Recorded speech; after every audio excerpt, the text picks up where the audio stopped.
Hello, hello, and welcome everyone to the second annual CPG and Multi-Brand Digital Analytics Summit.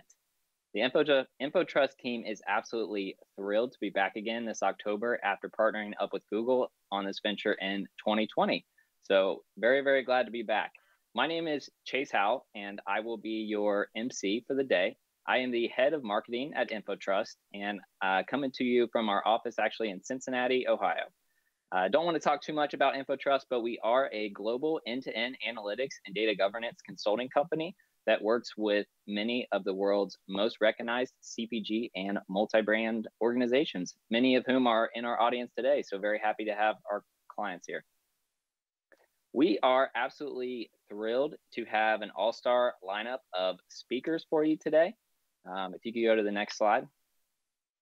That includes Joanna Goldblatt and Ben Fisher from Google, Shaafi Khokhar from GSK, and former Estee Lauder VP of Global Data Experiences, Kesone, Phimmasone. Next slide, please. As I mentioned, we have an awesome lineup of speakers for you. Among the many topics relevant to CPG and multi-brand organizations that we will be talking about include Google Analytics 4, current and upcoming privacy requirements, and server-side GTM.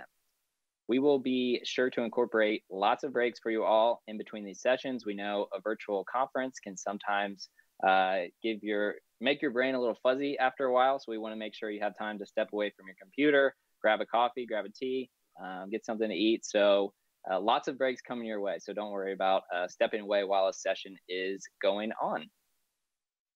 Next slide, please. Obviously, this event would not be possible if it were not for you, our awesome attendees. Here's a snapshot of the many brands that are represented here today in our audience. So we are extremely thankful for all of you for taking time out of your very busy schedules to join us, and we certainly hope that you find value in the upcoming sessions.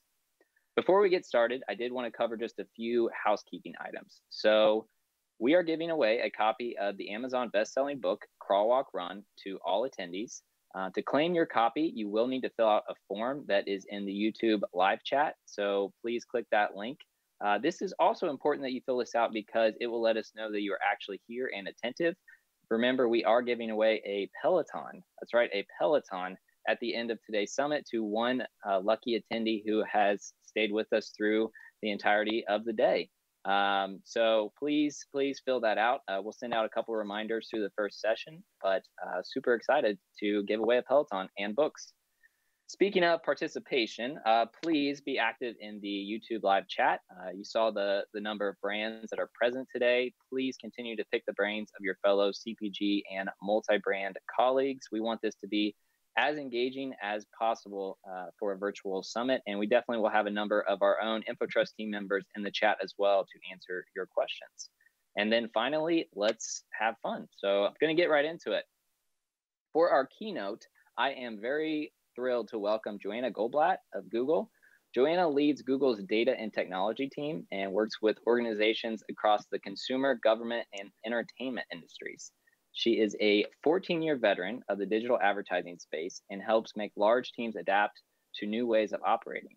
Joanna specializes in guiding marketers to improve measurement and audience identification capabilities and to prepare for increasing user privacy requirements online. Joanna holds a degree from Dartmouth College and lives in beautiful Los Angeles, California. Joining Joanna is InfoTrust's Chief Growth Officer, Michael Loban, and Michael is coincidentally a co-author of Crawl, Walk, Run, the book that we just talked about. So I am going to send it now to Joanna and Michael. Chase, thank you so much. Hi, Joanna, how are you? Hi, Michael, I'm great. Thank you so much for having me today. I can't wait to see who wins that coveted Peloton on the other side of this. Absolutely. Thrilled to have you and through for our second CPG and multi-brand event. And what is happening in the industry these days? So a lot for us to discuss and figure out what to do next. But maybe before we start talking about the trends, the analysis, and what we should be doing, perhaps you can share a little bit more about yourself and what inspires you in the work that you do at Google. Absolutely. So for those in the group who I don't know, I lead a sales organization. And as Chase mentioned, we help the industry and the marketers navigate the immense change that's in front of us. And when I think about, I'm passionate about leading through change. And what's so profound about the world that we're living in right now is that change actually really unites and unifies all of us. So I think at a macro level and what we're all experiencing, the way that we understand, the pandemic that we're in right now has changed through the course of 2021. More specifically in the digital marketing evolution, we know that change is coming. We know it's underway. The timeline of that change has changed during the course of the year. So it's something we've had to continue to adapt around. And then for the CPG attendees here, your industry in particular is changing so rapidly around different consumer expectations and behavioral patterns. And I know this is something that you're confronting day in and day out. So really, it is a time of change for all of us personally and professionally. It unifies us. It's the opportunity and the responsibility for everybody here. I like that, opportunity and responsibility. And my hope is that by the end of the session today, everyone has at least a list of opportunities that we can focus on in the days to come. Certainly, you've mentioned the changes that are happening in digital marketing. We see them in customer ecosystem, consumer experience. We see them. But from your vantage point, how do you feel these changes are impacting CPG space in particular, and certainly attendees from many of those CPG organizations that we have at today's event? Yeah, absolutely. So again, let's talk about the opportunity and the responsibility for CPG marketers in particular. The opportunity. In 2020, e-commerce growth rose more in a 2-month period than it did in the prior decade combined. So that is the opportunity as CPG marketers that are present today. That's the opportunity that you're faced with. It's immense. The responsibility. 70% of consumers say that they expect personalized experiences when they go online. They want you as a brand to know what they're interested in and to speak to them in a really personalized and meaningful way. However, 80% of those same consumers say that they really care deeply about how you as a brand are collecting and transacting with their data, and that if they don't feel like they have the full information set about how their data is being used, they will inherently lose trust and support for your brand in the long run. So again, when we square together the opportunity with e-commerce and all of the changes happening with consumers moving online, the responsibility for you as brand marketers is really tremendous in meeting them with responsible marketing, with transparent marketing, with a consent framework that really speaks to them and is understandable and attainable. And I know that's what we're all grappling with as the industry around us moves at such a rapid pace. So if I understand correctly, the 4 key changes that you've mentioned, obviously e-commerce growth in 2020, within just a couple of months, we saw a massive increase. As more organizations, as more consumers start to buy online, there is a need and almost demand for personalized experience, data transparency, and the need for consent framework. And over the past 18 months, many executives, digital leaders have been focused on thinking through those types of changes. What do you see as some of the factors at play as CPG organizations begin to work on these 4 changing tides? Absolutely. So the other dynamic, Michael, that we haven't talked about yet, but that I know is facing everyone in attendance virtually in the CPG space, is the global supply chain challenge. So we understand a lot of your organizations are facing supply chain challenges. And as marketers, what that likely translates into is a push for increased efficiency. So if supply chain is challenged, how can the marketing efforts that you're driving be even more efficient, even more profitable in order to drive the business forward right now? So we understand that's another dynamic facing CPG marketers today. And then on top of that, I think just to sort of underscore some of the digital trends that we're talking through, the online presence, the power of the digital storefront, and how you make the digital storefront one of your primary interaction points with your customer base. So really capitalizing on this trend of consumers moving online and using your online presence as a way to really control and own the message that you're giving them, to make sure that they have that consent, they understand how that data is being transacted, so that you can build trust and loyalty in the long run and do it in a way that really feels transparent and like a two-way transaction.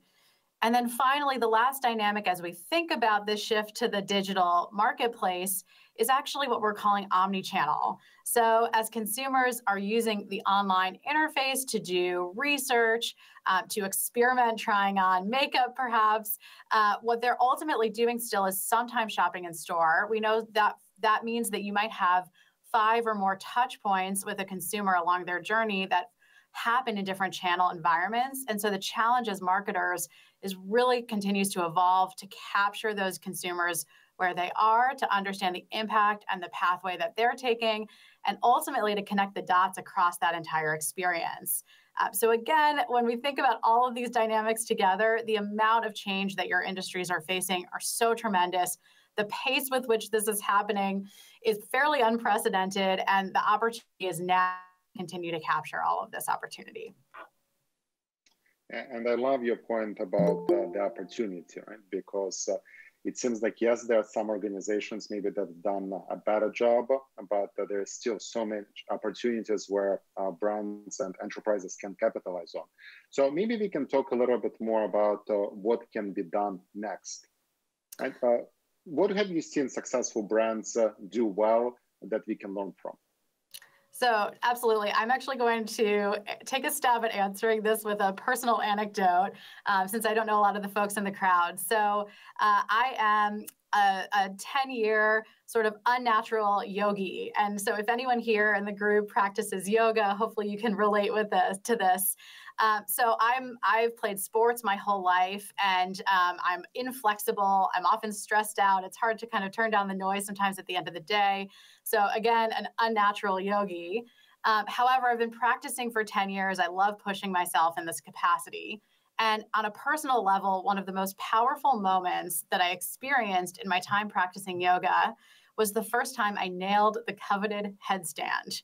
So again, anyone here who practices yoga hopefully can relate. Yes. Oh, there we go. So how did I get there? I didn't just snap my fingers one day and go into a headstand position, right? It took a lot of time. It actually took a lot of really small motions. And in making those small motions, I was willing to falter a little bit. So I tumbled and I fell and I got back up. And over time, the sum of those small motions actually put me in a position to make a few really big motions and take a few really big risks and end up in that headstand at the right time. And I actually sort of relate that to my recommendation and my guidance for all of you here today, and how I'd love for you to walk away from this conversation and really thinking through how you bring this information back to your organizations, how you take some critical next steps, and how you try to galvanize other people around you to do the same. So if we can unpack this a little bit, right? What does this look like in practice, right? How can we make those small steps, small millimeter changes? And the other analogy that I heard and I really like, if you're on a flight and those millimeter changes that the captain on the flight might make, right, is gonna be the difference in your destination. So those small adjustments are extremely important in helping you land at the right spot. So what are some of the changes that team leaders, executives can be making? Absolutely. And thank you, Michael, for adding another analogy so that the non-yoga practitioners in the group can relate to this. I much appreciated. Okay, so what does this look like in practice for marketers today? How do you land the equivalent of the coveted headstand in your digital practice in this time of change and opportunity? So we talk a lot at Google right now about the experimentation mindset. And experimentation is really required when there's no silver bullet. And for all of us working in this space today, I think we can all agree there certainly is no silver bullet. We're actually really far away from that. So what does an experimentation really look like in practice? What it looks like is an individual, you, an attendee of the InfoTrust CPG Summit, going back to your company and just identifying one very discrete, very specific problem. For example, we run an audience campaign and that strategy is cookie-based and it won't work in the future.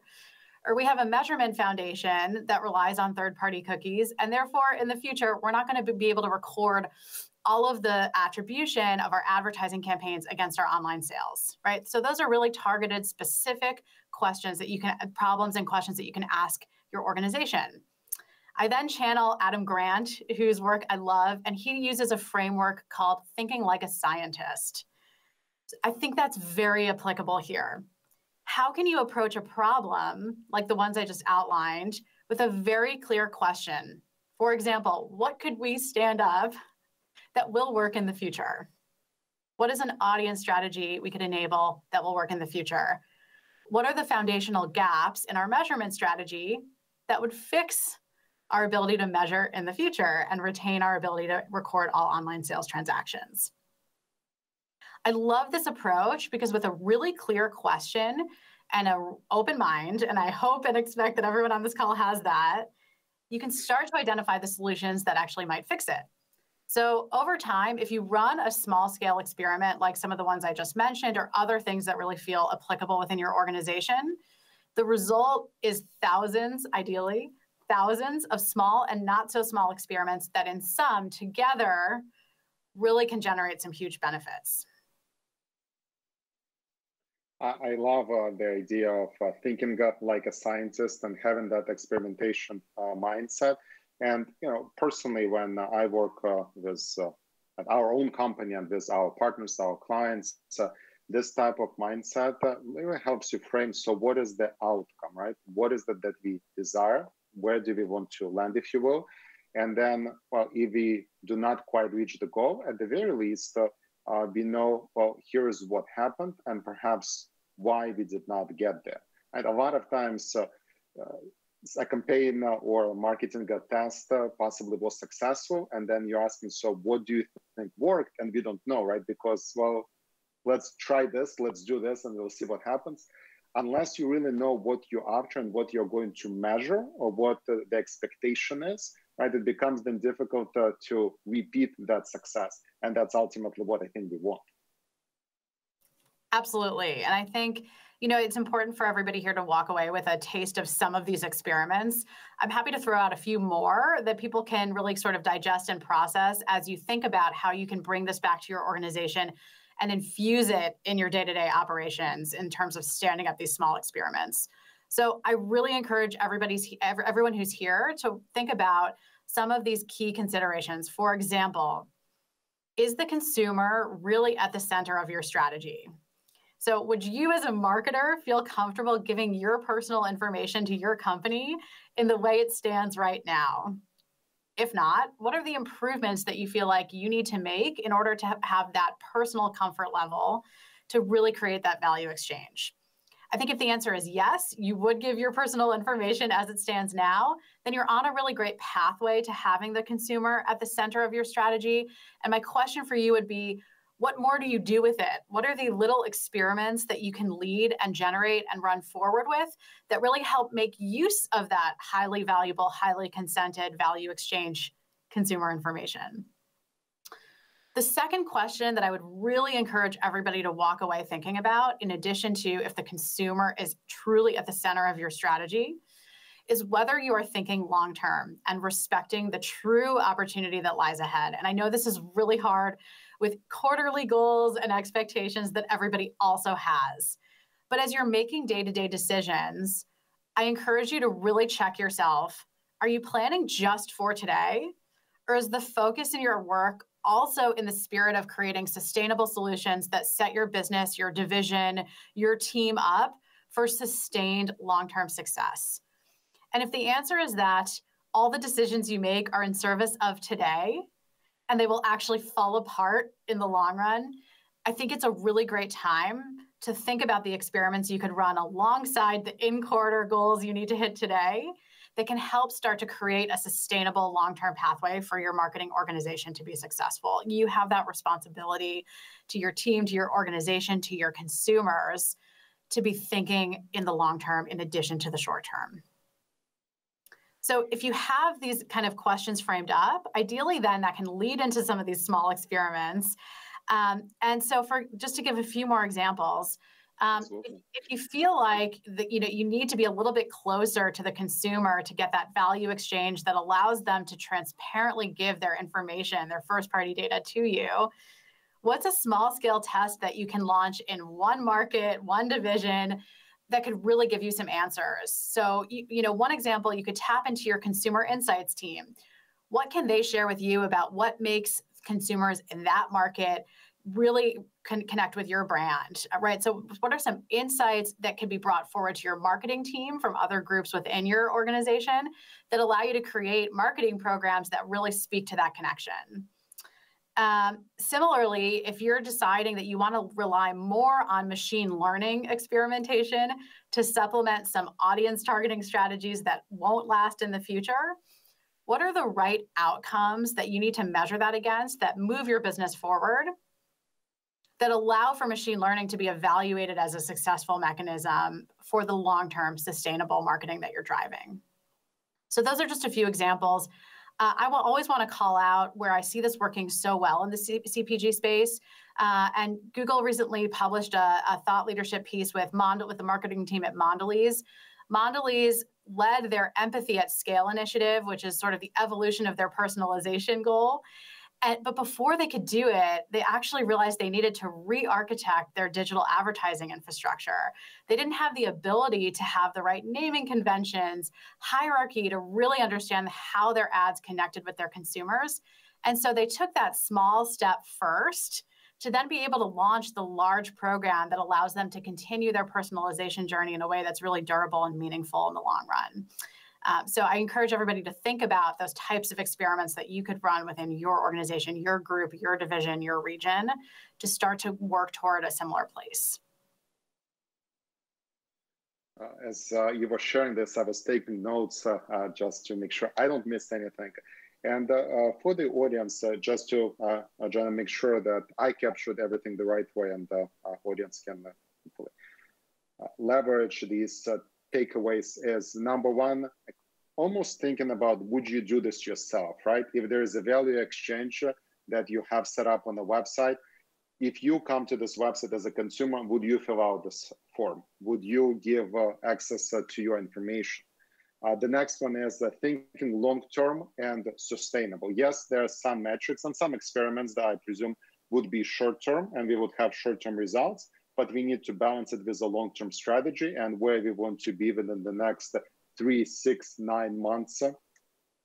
And then when we have the right outcomes and what we want to measure, we know what success looks like, then the question will become what type of technology stack we need to have, what type of team composition we need to have to bring this to life, similar to how, if I understand you correctly, how Mondelez has done it, right? They declared, here's where we want to be as a company, and then they re-architected their stack to get there.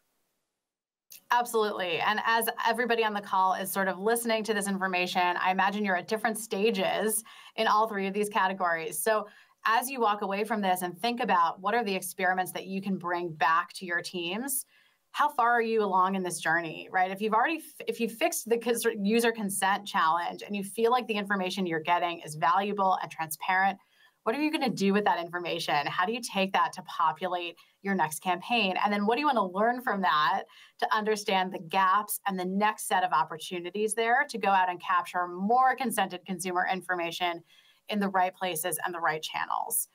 So just some thought starters to think about the avenues to pursue. And as you go along the journey, the idea is that you'll ultimately identify new opportunities, new challenges within your organization. In sum, tackling each of those opportunities individually with a really scientific approach will help you make the big, meaningful change over time. And one thing that we've also noticed, sometimes turning this type of experimentation almost into gamification type of environment, right? Where everyone can get together in a room, people start brainstorming different ideas of things that they would want to experiment, and then ranking them based on their possible outcome and what they want to learn, can also ignite this within the organization. But let me ask this question. A lot of times when we talk about experimentation, when I speak at some summits, the question comes up, this might not work in our organization, or our company just does not think that way. How would you help people attending this event frame these types of questions, these experiments at their companies?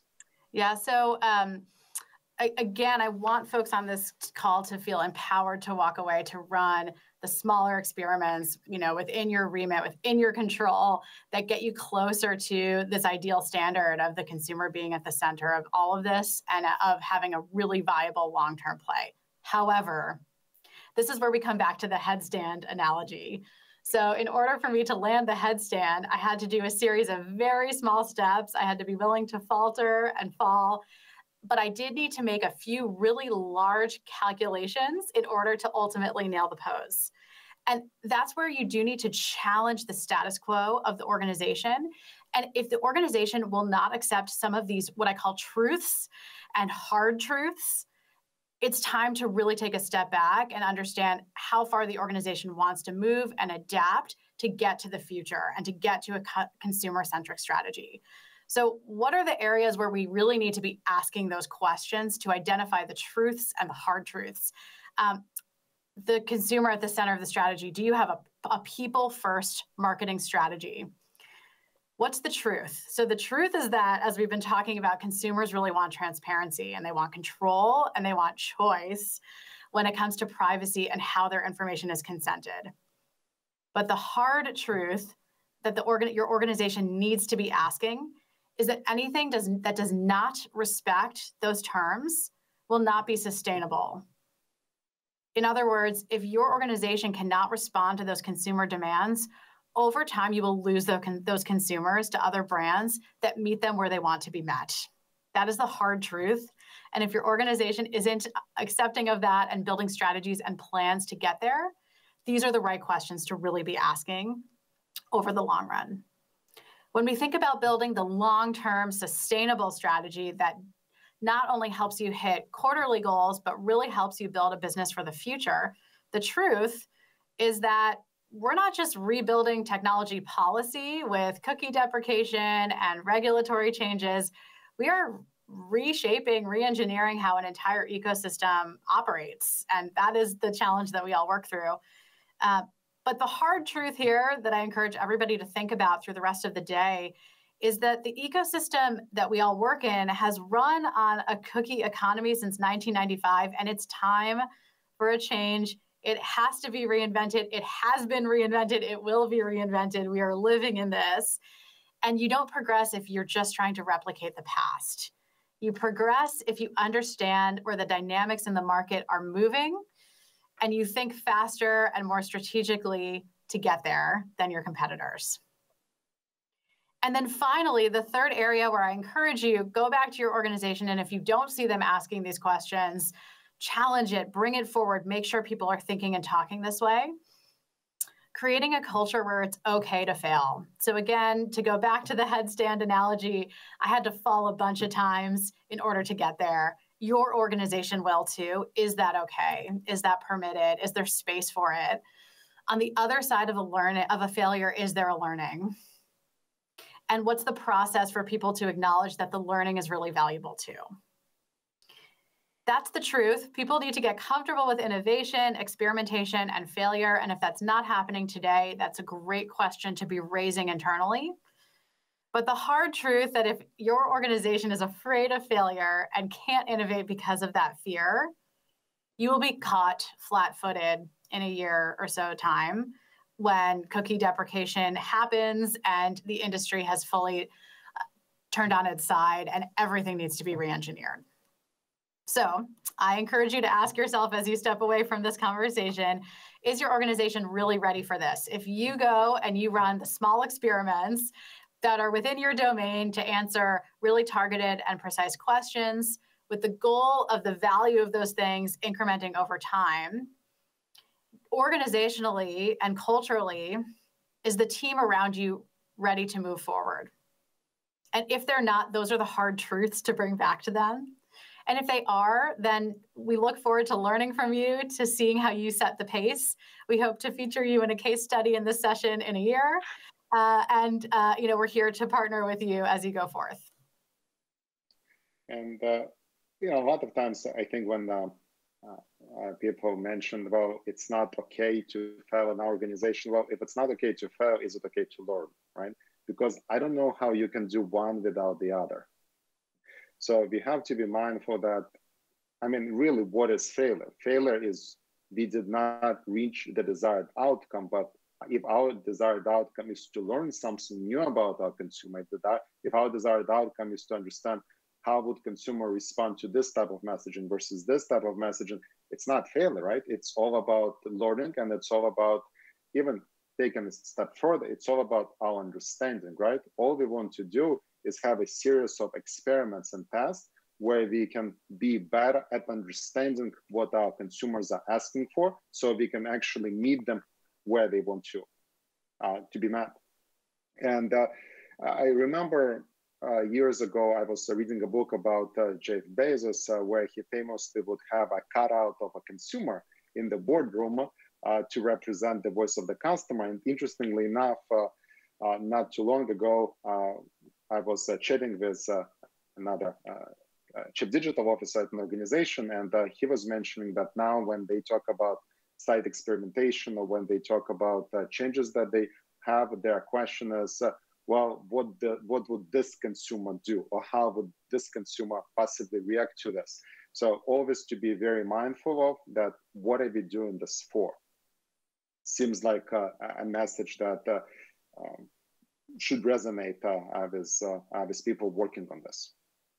Absolutely. And I think just going back to what we were talking about earlier, Michael, with the amount of consumer behavioral change that has happened over the past 18 months and will continue to happen, it's nearly impossible as marketers to expect and anticipate exactly how that will pan out. But if you keep consumers' best interests and motivations at the center of the plans you're making, that's your best chance at really capturing them in the most authentic way and building a future with that consented first-party data framework and really being able to evolve your brand over time. So again, the consumer at the heart of your strategy will never serve you wrong.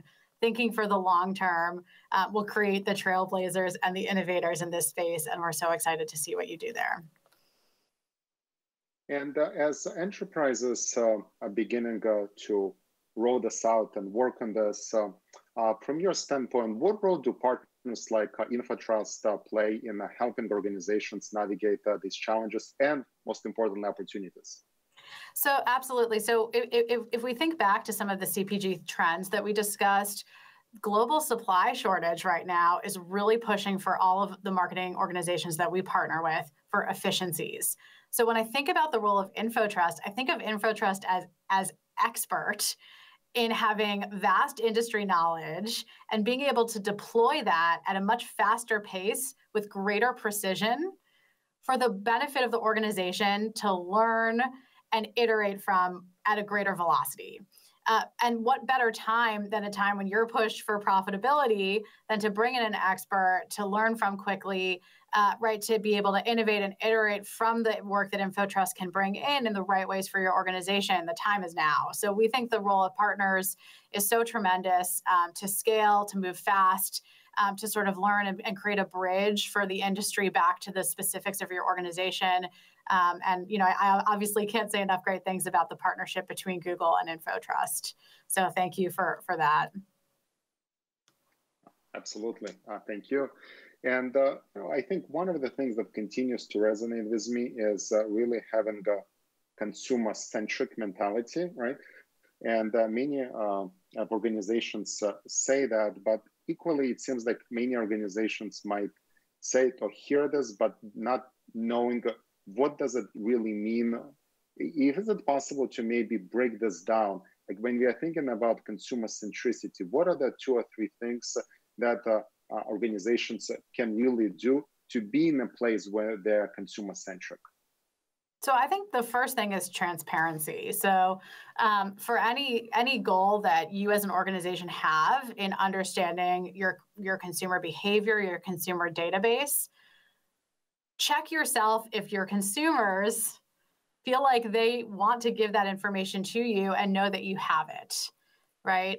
And then I think the second component is the application of it, right? So if we go back earlier, we were talking about 78% of consumers wanting a personalized experience, wanting a digital environment that really speaks with them and connects with them. So the second piece of this is, what do you do with it, right? So how do you build it into your media strategies, your sort of measurement strategies, and how do you understand what is the effectiveness? What is the outcome for my business when I take this transparent, fully consented consumer information and I bring it back to them with value? Because I think once you understand the outcome, you can then understand the scale. You can then understand where you want to go with it and how you want to broaden it. And ultimately, that's how you create long-term sustainable impact for your business. And so if I understand correctly, especially as everyone is talking about first-party data strategy and how do we become better at collecting first-party data is, well, one is, in order for us to collect it, we have to be absolutely transparent about what is our intent when we collect that information and how we collect that information. Once we have that information, let's be very smart in how we apply that information, whether it's for personalization or in other ways that our consumers would expect and want from us. And then finally, well, then it's time for us to measure how well it has worked. Absolutely. And I think as the space evolves and the consumer opportunity evolves, as CPG marketers, hopefully you can get more of their information. However, in the interim, we're leaning on machine learning capabilities, leaning on insights generation and extraction to create that scale so that this really can power your large marketing strategies is critical. And again, as Google and InfoTrust, we look forward to being partners in that with you. Absolutely. And if there's one thing that really stood out to me in this discussion is kind of the word opportunity, right? And yes, there are changes that are opportunities for us to act on, but also from the technology standpoint, you've mentioned machine learning, AI. There are so many new tools that are opportunities for us to play with them and capitalize on the advances in the technology in the measurement space that are now available to us. Absolutely. And what I'll share with everybody as you walk away, the opportunity is tremendous. It can also feel overwhelming. Focus on the small motions to get to the headstand. So focus on the individual things that you can stand up within your remit, within your, the brand that you own, the region that you own, to get a little bit closer and then understand what the outcomes and what the learnings are from that as you try to drive that at greater scale over time. So do not stress about this. There are plenty of opportunities. And if you do find yourself in a stressful situation, there's always yoga. There's always yoga. Take it from me. Thank you so much, Joanna. What a way to kick off our event today. I appreciate all the insights. I certainly have pages of notes. And now back to Chase. Awesome. Thank you so much, Joanna. I know I am getting dizzy even thinking about doing a headstand. So kudos to you for that accomplishment. That is awesome. So we have a session coming up in 15 minutes on privacy, and that is going to be led by our international group. So Shaafi Khokhar is coming to you live from the UK, and Lucas Long will be broadcasting from Barcelona. So very excited for that session. Thank you again, Joanna and Michael. This has been incredibly insightful. We are going to give everyone a break now. This is going to be the longest break of the day. We realize we are close to lunchtime for those attending in Eastern time and Central time. So give you a chance to go grab a sandwich, granola bar, whatever you fancy for lunch. One thing I did want to mention, actually a couple things before we go into the break. So first of all, the form. So we dropped a link to the form in the YouTube live chat. Many of you have filled it out. I greatly appreciate that. I just wanted to call it out one more time. This is super important because one, it tells us where to send your free copy of Crawl, Walk, Run, the Amazon best-selling book written by Michael Loban here and Alex Yastrobinetsky. So definitely check that out. And then also, again, we are giving away a Peloton at the end of today's summit for those of you who stuck through the entire session. And to help us know that you were here, We'll be sending out a form now and a form at the end of the day. So definitely fill that out. And another thing, the chat. Thank you so much for everyone who has been super engaged in the chat to this point. Please continue throughout the day to also drop your questions for the presenters in there. Some of our sessions will have Q&A elements. Some of them, like I said, we have a few members of our InfoTrust team who are also engaged in the chat as well, so they can possibly answer your questions directly in the chat. With that, I will toss it to a break. And again, we will see you all in about 13 minutes now. So yeah, going to break. Thanks. Thank you.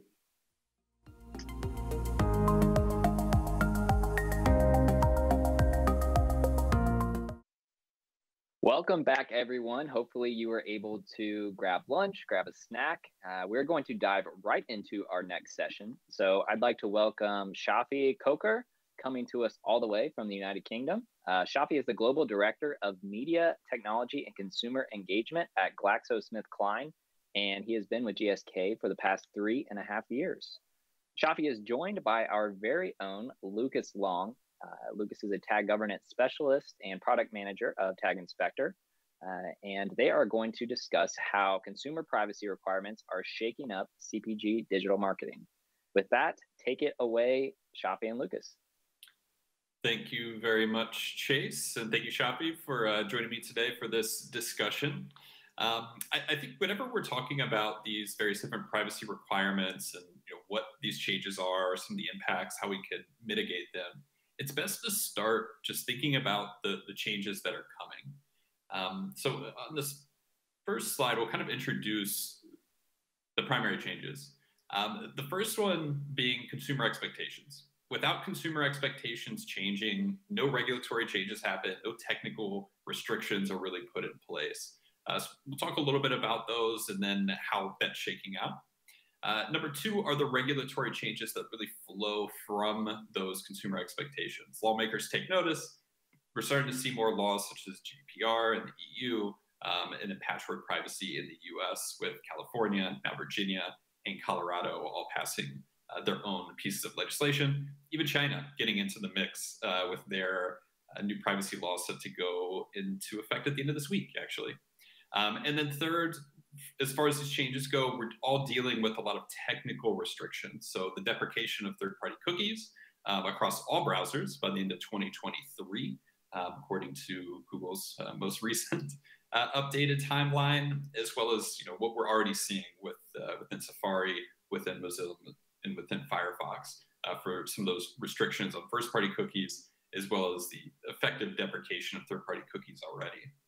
So the first change here, when we're talking about consumer expectations and just how large of an impact this really is, you'll see on this next slide just a few statistics that I think illustrate some of these points. The key one here is around 81% of people saying that the potential risks because of data collection outweigh the benefits. People are becoming more aware of what's collected, how it's used, and quite frankly, without the transparency necessary, they're afraid of what that impact is on them and feeling like negative impacts are going to come. We've seen this really, especially in the EU, across a number of different websites, and especially in the CPG space, with a large proportion of users that are not accepting consent, leading to large gaps in observable data collection on the various different websites. So Shaafi, I'll start with just a question for you related to this phenomenon. How have you managed this observed change in the data with internal stakeholders that may not necessarily understand some of the nuance of why these things are happening and what it means for their various different activities? Yeah. Lucas, first off, thanks for having me here, right? Really appreciate it. I'm going to go back a few years, right, when GDPR actually hit, right? There was a lot of chaos, right? And we had a massive drop in GA data, and making those necessary changes to adapt, and also at the same time changing vendors because we were seeing that, okay, it wasn't really working for us with the vendor that we originally chose. But managing that expectation internally was quite difficult, to be honest, right? Because suddenly you're going from seeing 100% monitoring to I'm only seeing about 13 people go on my website now. And, there's a lot of people complaining, right? Brand managers are coming to me and saying, hey, what's going on? I can't track anything. How am I supposed to retarget things? So it was a bit of an issue, but managing their expectations, stating why it's dropped and the reason behind it. And at the same time, right, you have to keep on and continue on looking at the consumer at the heart. And that's key, because that allows you to look at it from a consumer's lens. And going back to what Joanna said earlier, that, how would you feel comfortable giving the data away about yourself to that company? And it's about improving that experience for the user, focusing on doing A/B testing and optimizing the consent experience itself. That's key here. And going above and beyond and focusing on exceeding their expectations, that's the success, right? And the way that we did it, I'll give you an example, right, is we looked at mobile testing, for example, and simple A/B testing of moving the accept button to the right-hand side, because most people are right-handed. So naturally, the person's thumb would naturally go to the right-hand side, and that'll be the fastest way to click on accept, right? Did that actually work? Is the hypothesis true that more people are likely to accept if we did that? Changing the background color of the actual button as well. Just doing those small tests helps to improve the acceptance rate, because you're making it easier for the user at the end to accept or decline. Yeah. Yeah, and I remember a lot of those tests taking place. And that kind of leads us directly into that next point and these changes that are happening around the regulatory updates. We can see here in this next slide just a brief timeline. And what's really important is we saw a lot of these regulatory changes beginning 2018 when GDPR went into effect. And then more recently, we're seeing a lot more different regulations go into place, updates to regulations. California, CCPA went into effect, and then already this past November, CPRA was passed to really enhance and clarify a lot of the requirements there. Now, with this increased pace of regulatory requirements and changes that are happening, especially for a global organization working within all of these various different markets, and a lot of different nuance and requirements as to what opt-out means, what consent means, what language needs to look like on a consent banner, what does transparency mean, what all needs to be provided at the top level, at the second level to a user.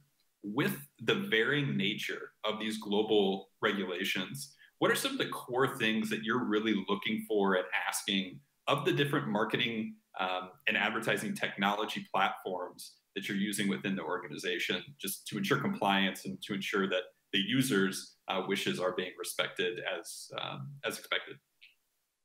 Yeah, so the key thing is governance, right? And we'll talk more about this in a bit.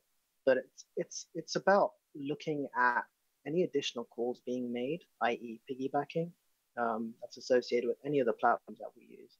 That's kind of critical, because we need to make sure that there's zero piggybacking happening off our pixels, because we need to know what's on our sites. Secondly, it's digging into the data that's being collected by each platform. Why are they needing this data? And having that governance around this. And what are they going to use it for as well? How are they going to use it, et cetera, et cetera. And then it's to ensure control throughout the entire architecture, right? So managing all the different digital platforms via one tag management solution, and having standards around that and deploying that across all your websites, right? At GSK, it's very complex because we have, I think when we did do this in partnership with InfoTrust, we had something like 1,300 websites. Thank God that's gone down to like 800 something now. But it's still a massive challenge, right? Irrespective of how many websites you have. Yeah, no, for sure. And I mean, that makes a lot of sense. Understanding what's there, looking at any kinds of piggybacking, and then putting controls around that to be able to not be surprised down the line, and also have a foundation of documentation to be able to inform any of those new regulatory changes or updates. Now, beyond just the regulatory updates, we're also obviously facing a lot of technical restrictions that are being imposed in order to really enforce those expectations of the users and how those are changing and enforce user privacy. which net is a very, very good thing for the web at large. So when we're thinking about these technical restrictions, and you can see kind of supplemented on this timeline here, when some of those different changes have gone into place.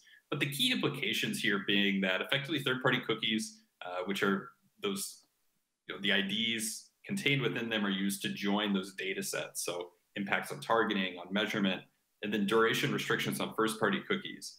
Now, I know that specifically the third-party cookie deprecation piece here is very difficult for CPG organizations, just given the traditional lack of kind of personal relationships with users, not being as much of an opportunity for that one-to-one relationship and the ability to gain first-party identity with things like registration, signups, et cetera, when you're really just focused on brand websites. So I'm curious, how are you kind of approaching some of the challenges with privacy-safe targeting, considering some of those limitations to the just broad recommendations for your industry specifically? So you've hit the nail on the head. There is the most difficult problem being faced by CPG companies right now, right? Because like GSK, there's only a limited amount of first-party data that we have. So we can collect it to a certain degree, and we are looking at how can we improve that and increase that rate. But until then, there's other alternatives that we need to look at as well. And that's looking at, the likes of working with LiveRamp, for example. But, having those low match rates, that's the questionable accuracy without third-party cookies at the moment. And once third-party cookies disappear, we need to do something about that, right? So it's just about testing various different approaches. And having talked to different CPG organizations myself, I was scared that it was only my organization that's going through this. But after speaking to various different CPG organizations and speaking to InfoTrust as well, we realized actually we're in the same boat as everyone else at the moment. So, which was a bit of sigh of relief, but at the same time, it's a bit scary, right? Because it's just around the corner. But just looking at those different identity solutions, looking at different targeting strategies. How do we activate across different publishing partners? So the likes of, in the US, we use Meredith in the US, right? So partnering with those kind of publishers globally. And then exploring how to best use second-party data, right? Now, second-party data can be, the terminology can be interpreted in various different ways. The way that I interpret second-party data is that it's someone else's first party, right? So for example, Google's automated solutions. And focusing on expanding that first-party identifiable data sets, very, very important, right? How are you going to do that? And this is something that's challenging for GSK right now, as to how we collect that data, how we bring that in and raise the standards internally, right, as to how we can activate against that as well within the next few years. But again, sorry to be negative here, but yes, you're collecting the first party, and you might have already some first party data, but how accurate is that first party data, right? That's still going to be a challenge no matter how we move forward. Yeah, no, makes sense, especially with different solutions starting to be rolled out, like Apple with their different type of email solutions within iOS, where it's kind of that cat and mouse game, if you will. In any kind of a solution that's put forth, there is some sort of a protection or workarounds, I guess, to be able to address it. But I think that's really good advice there. Focusing on growing that first-party data set of identifiable users, and then testing different ways in which to activate it, including working with, even if we think of Google in like a publisher type of a context, a publisher with the largest reach on the web, and leveraging their first-party data through things like customer match and similar audiences to really expand on what you're able to do yourselves. So no, that's interesting, and follows that theme, right, of testing various different approaches that we've looked at throughout today. Kind of moving on from some of these restrictions and the doom and gloom, I want to get your thoughts on some really core areas to focus on when we're thinking about navigating this new reality, and some of the really core takeaways for people to be thinking about following, and strategies, I guess, to be able to take away. So if we look at this next slide, the first key, and I know we've talked about this and we've done a lot of work together, on helping to really gain visibility into the platforms, the data that's in use, and analyzing even advertising strategies.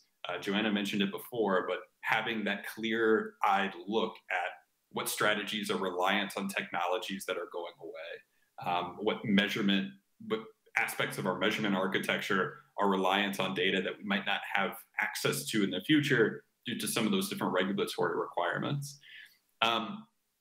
With so many brands and so many markets, so many different countries that a global CPG organization is working with, it's difficult to have that visibility and understand what platforms are in use, how are strategies kind of differing from place to place, what behavior is allowed, where can I use cookies, where are consent requirements different. I guess, how have you approached that complexity and being able to get the necessary visibility in order to understand that current state to really develop, your roadmap that you're executing on moving into this future? So it's been a long journey, right? We in the EU got a bit of a head start in comparison to other legislations like CCPA. But the first and foremost thing is doing an audit of what's on your sites, right? And trust me, it's scary because you think but when you do use tools like Tag Inspector and then you actually scrape and look at what's on your site, it can be a bit scary for some sites. And it was questionable and it was escalated to a certain degree within internally here as well. But then once you've got that kind of visibility, you know what to do in terms of classifying those tags in a certain way, as however your privacy and compliance and legal team want to do that. But it gives you that kind of way to understand, audit, remove, include, whatever you want to do, right, in that sense. But also determining what regulations are applicable for each platform is a use case by case basis, right? But you're ensuring that there's legal compliance with those specific tags. And then having a post-audit, governance framework, per se, to ensure that you only have what's business critical on your platforms that's being leveraged, and removing anything else that isn't, right? And also having additional processes for any new platform as well. So, having a form to fill out by whichever platform it is, so that specifically this is being checked by a specific governance team, and you're literally checking through and making sure that this is compliant not only from media standpoint, but tech and all the different teams as well within the organization. Okay. No, that's interesting. I mean, you talked about it, auditing, understanding what's there, gaining that visibility, but then starting to take those deep dives into each platform, understanding how is this technology used, what data is being processed, what markets is this technology used within, what laws are applicable, and being able to answer those questions just as a current state to be able to inform compliance documentations, compliance actions, as well as some of those strategies moving forward that we're thinking about testing in order to be able to future-proof aspects of the strategy as well as the architecture for third-party cookies or lack of data due to consent. One thing that you kind of alluded to there is the second thing that I wanted to discuss here for navigating the new reality, and that is the definition of global standards. So once you have everything on the table, we've seen a lot of organizations get a lot of value in, defining what is approved from a platform standpoint, standardizing data models so that you can use just a central data object structure to inform everything and enable integration kind of down the line. And I know you've leveraged a lot of those things to really successfully grow that analytics and data maturity at GSK. What would you say have been the keys to building that solid, standardized foundation as your organization has moved forward with its digital maturity? Governance. It's just having that kind of standards approach, including across all different teams, right? It's not a one team does this and that's it. It's legal, tech, marketing, compliance, privacy, media. Everybody has to join forces on this to make it a success, right? But it's about forming processes as well. So I mentioned, having forms to be filled out, etc. This isn't just a form that I filled out and I said, yeah, this is what we need. This is a joint effort between everybody to make sure that we have everything and it ensures that every team is happy with what needs to be filled out for this as well, including our privacy and compliance, right? And vendors aren't happy about this, but at the same time, we're responsible for what's on our sites, right?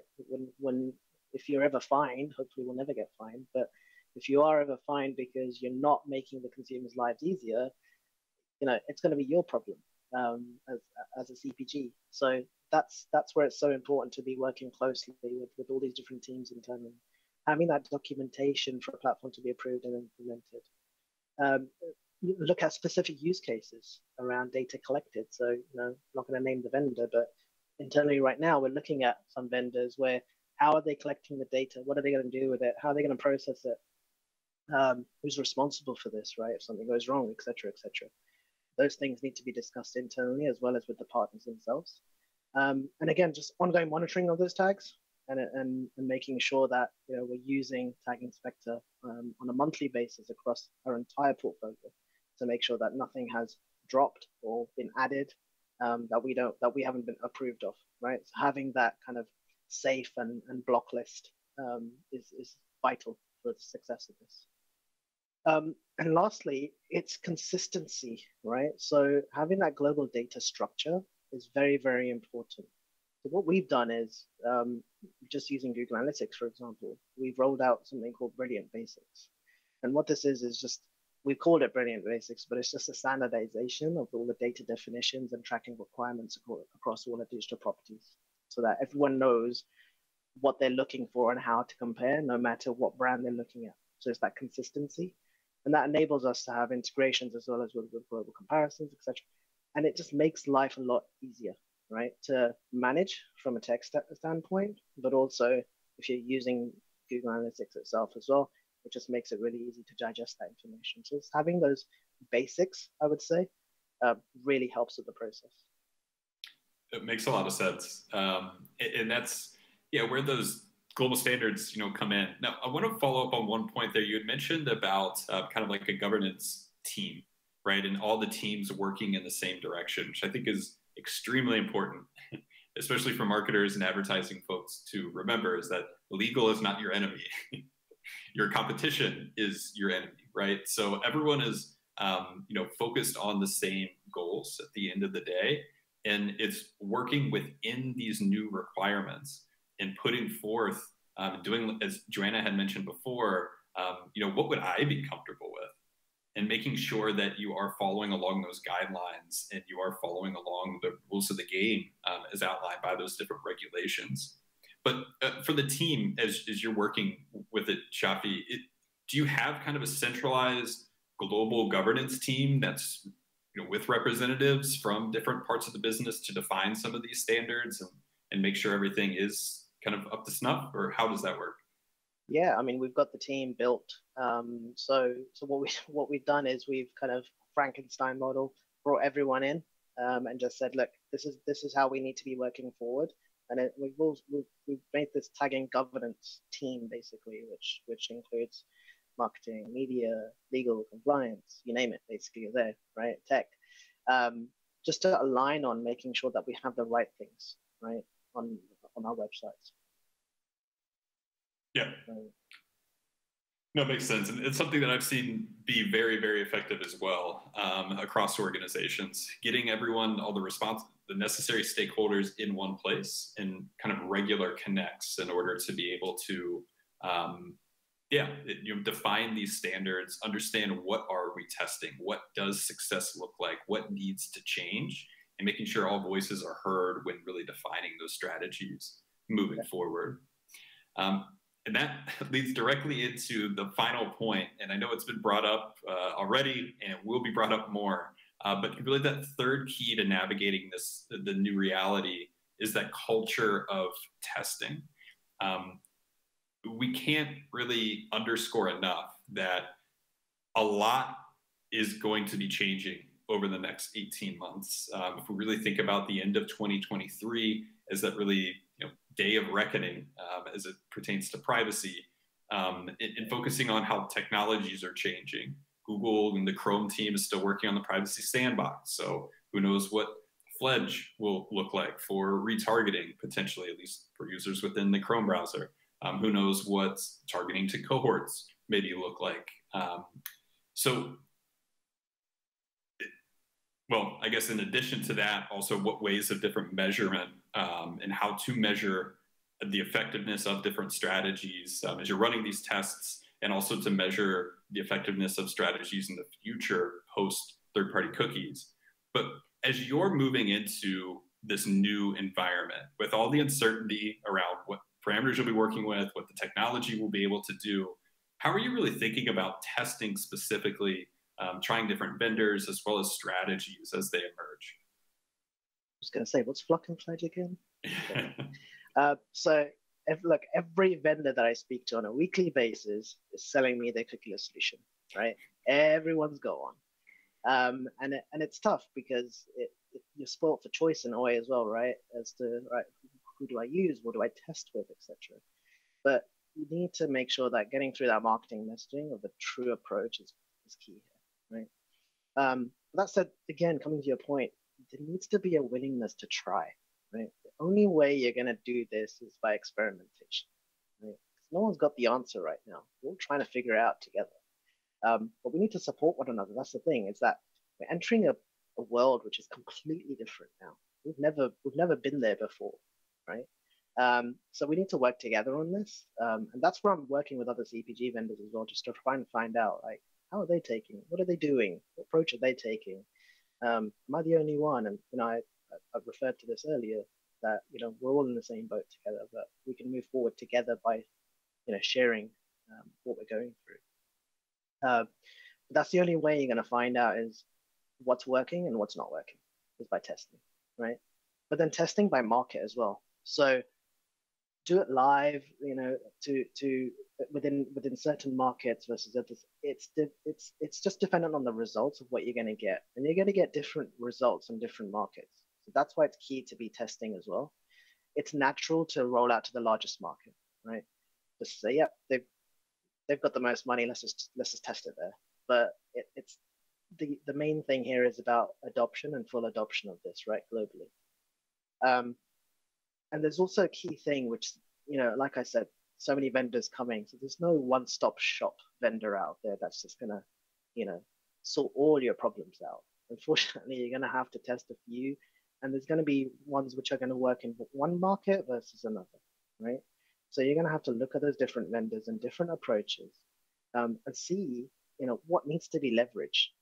What are you really looking at? And are you looking at exploring all those options and seeing what's that optimal mix, right? Is it 2? Is it 3? Is it 5? Is it 10? Right? That's the only way you're going to be able to do this. And we're currently going through that process right now of testing different vendors out there and saying, okay, this worked. We had X% match rate. Let's try this one. It might be better or something, right? In that cookieless world as well. Mm-hmm.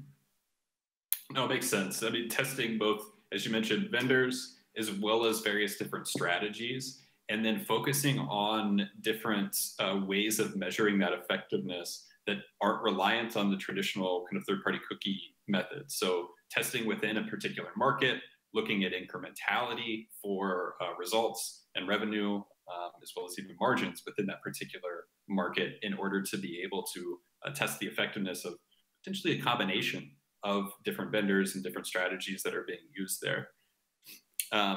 So all very, very illuminating. And I know quite a bit has been covered here. So just to kind of wrap a bow on everything here, we talked first about the different changes that are coming. So the consumer expectations, how those are changing, and how it's so important to put the consumer at the center of your strategy. Doing so via things like A/B testing and optimizing the consent experience of the user can increase those rates of proportions of consenting users to be able to get that fuller view of what's happening on our digital properties. We talked about some of the regulatory changes that are coming down gradually increasing. Shaafi had mentioned how really focusing on understanding the underlying architecture of everything that you're using, understanding what those vendors are, having that solid documentation to be able to inform any changes and new requirements that really come up. We talked about the technical restrictions and focusing on that first-party strategy, testing different approaches, and then also testing things like second-party data. How can we then activate once we optimize the just the volume of first-party data that we have? And then those 3 keys for navigating the new reality.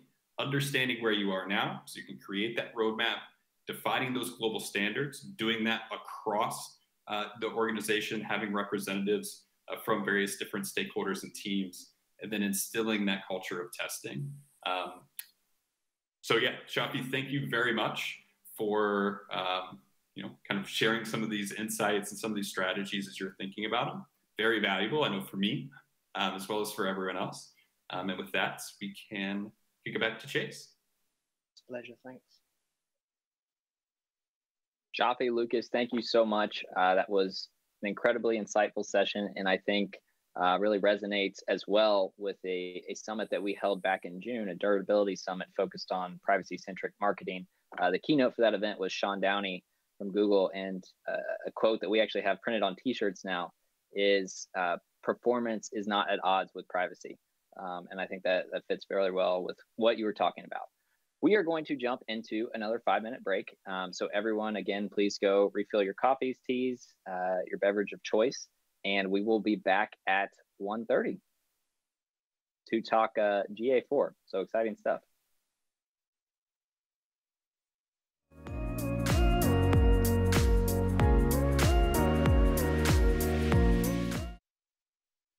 And welcome back. We have had 2 wonderful sessions so far and are about to dive into our 3rd. So right now we're going to talk about one of our industry's hottest topics, the new Google Analytics, GA4. So to walk us through Google Analytics 4, I am pleased to welcome 2 of my colleagues at InfoTrust, Jimmy Love and Jake Allspaw. Both Jimmy and Jake work with our CPG industry team at InfoTrust and have already helped implement GA4 for some of the world's best-known CPG brands. So with that, I ask you all to please fire as many GA4 related questions into the chat as possible. There will be a time at the end of this session for some Q&A with Jimmy and Jake. So please, any question you have about GA4, please submit. And with that, take it away, Jimmy and Jake. Awesome. Thanks for that intro, Chase. Before we get started, I did want to thank both Lucas and Shaafi for their insightful commentary on navigating privacy laws and the new reality we're all living in, how these changes are shaking up CPG organizations when it comes to marketing and analytics. No matter how much I think I know about privacy from learning from them in the past, I always seem to learn something new when listening to those 2 brilliant minds talk about it. So appreciate that.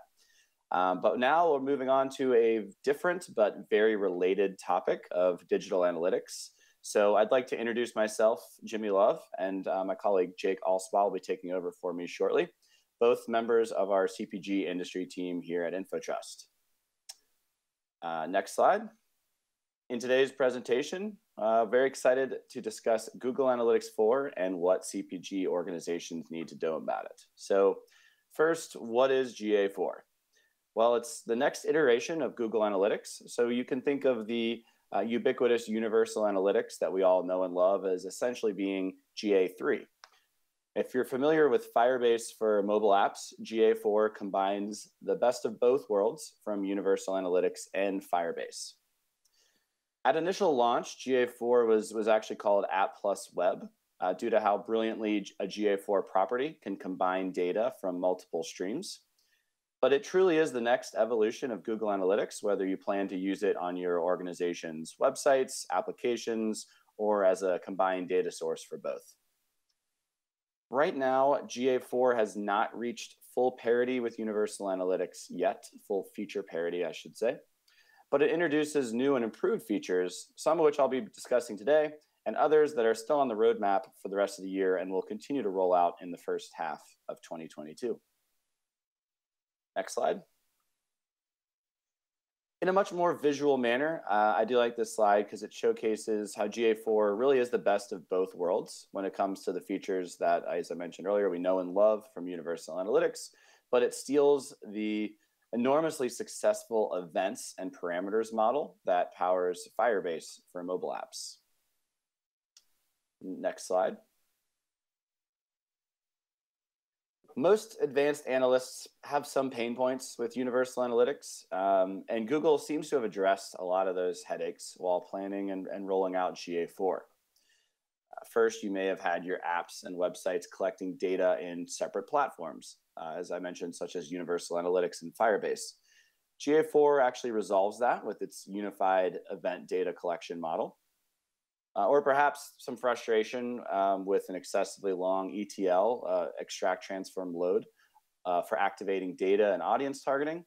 Now new and improved with predictive analytics for remarketing, while still keeping all of the media platforms like SA360, DV360, and CM, as well as ads, keeping all those media platform integrations intact with GA4. And in general, finding the answers to your CPG organization's questions in Universal Analytics can sometimes be a bit time consuming, and sometimes honestly not even possible due to dimension scoping issues that may have occurred when you were implementing Universal Analytics. With GA4's hit-based event model,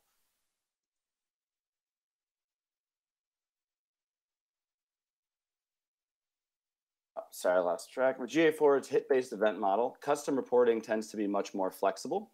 GA4 actually has an Explore Hub, which is basically a white space for reporting, where you can use it to create custom charts, tables, funnels, and path exploration. The latter, my personal favorite, the new path exploration reports, are an absolute game changer and a huge improvement over some of the behavior flow reports that we know from Universal Analytics, for example. Next slide, please.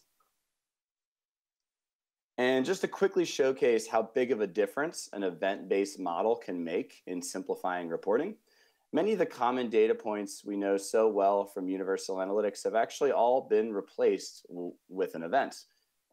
So page views are now events, along with transactions, internal clicks, chat interactions, site searches, form submissions, custom reviews. Really just about any interaction on your website or app will now be an event with GA4. Mix in some parameters, which are basically additional information about an event, and you can get some of the same data points as Universal Analytics, but with a lot more simplicity and flexibility. Parameters really are key here, as they essentially replace the traditional category action and label that we apply to Universal Analytics events. Instead, we can now use a parameter to give us that extra information that we need to know about the events that are taking place, and we are not limited to just the 3 of category action and label. So if a user is watching a video event will fire, because that's an on-site interaction, and those are all events. And then parameters associated with that event can tell us, for example, the name of the video being watched, or what percentage was watched, or for example. And it's also worth noting that any event that you deem to be considered a high value action or a key performance indicator, a KPI on your website or app, can be configured as a conversion event, which has replaced what we know of as goals in Universal Analytics. So once again, we're not losing features or reports when you're migrating and looking at GA4 over Universal Analytics. We're just seeing some core differences in the data collection model, in the name and emphasis on flexibility and customizability. Next slide, please. And speaking of key differences between metrics in Universal Analytics versus GA4, here are some big ones that will change. Sessions do still exist, but you can kiss bounce rate goodbye, which is honestly very welcome news to any web analyst who knows how easy that metric is to manipulate. Session duration and average time on page are also replaced with much better engagement metrics, which is another simplified and welcome change in my opinion. Hopefully those of you that manage media campaigns are excited about the new remarketing opportunities that arise with all these new engagement metrics. And as a side note, the list here on the screen, it's not comprehensive, but it does help showcase, not a comprehensive list of all of the metrics and their replacements, but it does help showcase yet again that Google really is using GA4 and emphasizing simplicity and flexibility in this new web analytics platform. Next slide, please. And on the topic of simplicity, with Universal Analytics, we would often recommend implementing a standard list of events when talking to our CPG clients. Common events such as scroll tracking or outbound link tracking, video engagement, file downloads, and others in that vein. With GA4, it does seem like Google kind of heard our pleas. And instead of requiring us to add these custom events manually, they've given us the opportunity to simply toggle these common events on and off right in the GA4 interface. Jake will actually talk about the API a little bit more shortly, but since this summit is obviously aimed at CPG organizations with dozens or hundreds of websites, I'm excited to let you know that these automatically collected events, and known as enhanced measurement, can be enabled or disabled at scale via the GA4 API.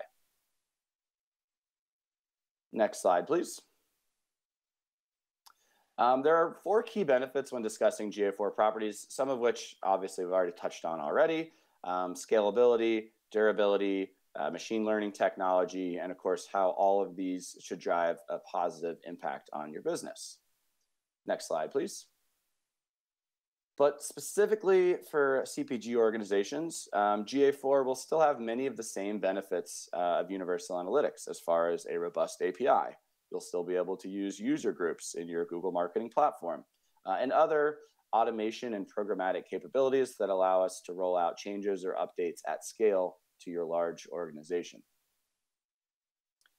As mentioned before, the streamlining of key touch points and events across hundreds of digital assets can now be done with the click of a toggle in the GA4 UI. And really the value of these automatic enhanced measurement events cannot really be overstated. These events provide valuable data points, but require no updates within your tag management system, nor requirements from your development teams, which we all know can become significant hurdles and bottlenecks. So put simply, GA4's event and parameter-based measurement allows for flexible custom reporting rather than some of the issues we come across in Universal Analytics with hit scope versus user scope versus session scope dimensions simply not blending together well in custom reports or in the interface. And finally, while this presentation won't be going into detail because it would honestly merit its own 30-minute session, it's absolutely worth checking out some of the machine learning, AI capabilities, and automated reports that GA4 generates. Next slide, please.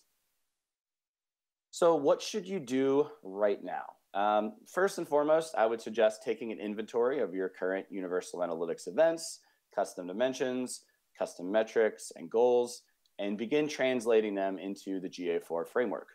Begin working on this with your analytics and development teams because you need to start understanding how to most efficiently deploy these changes across a large number of websites.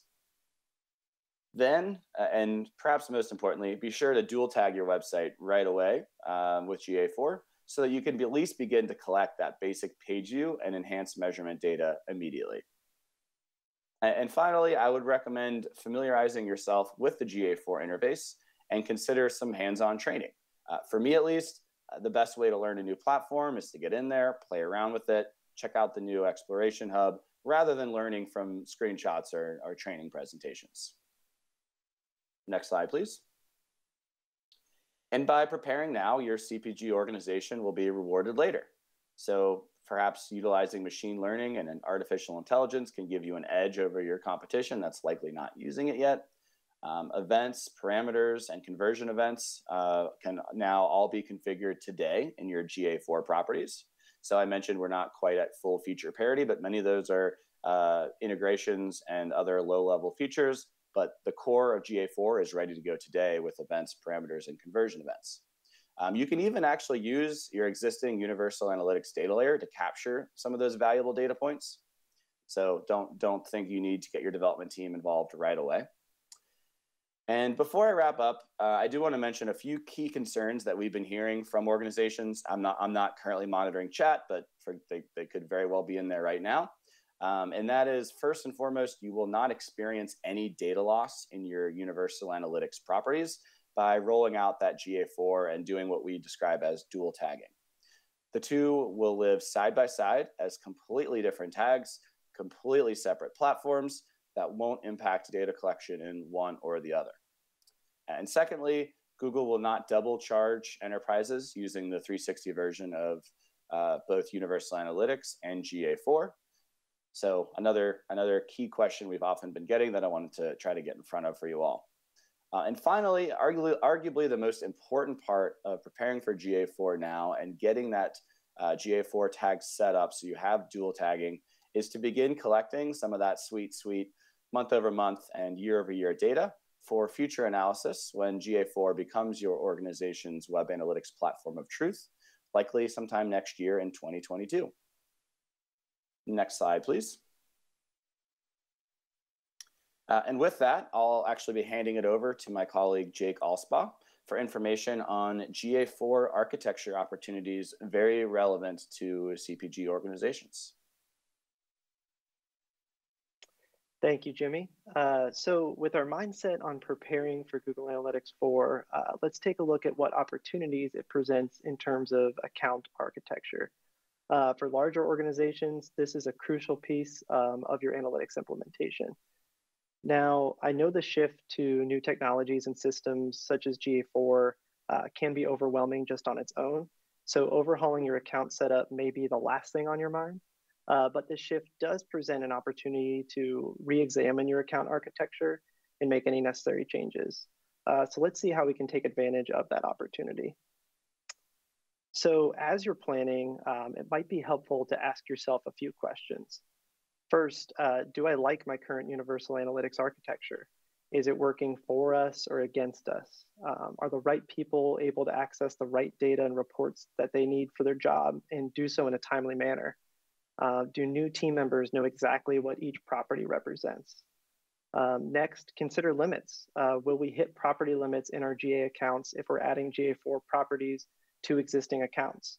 Will we need new accounts set up because of this? And finally, what data needs to be combined in a roll-up property, for example, at the enterprise level? Is this done by brand or by market or region?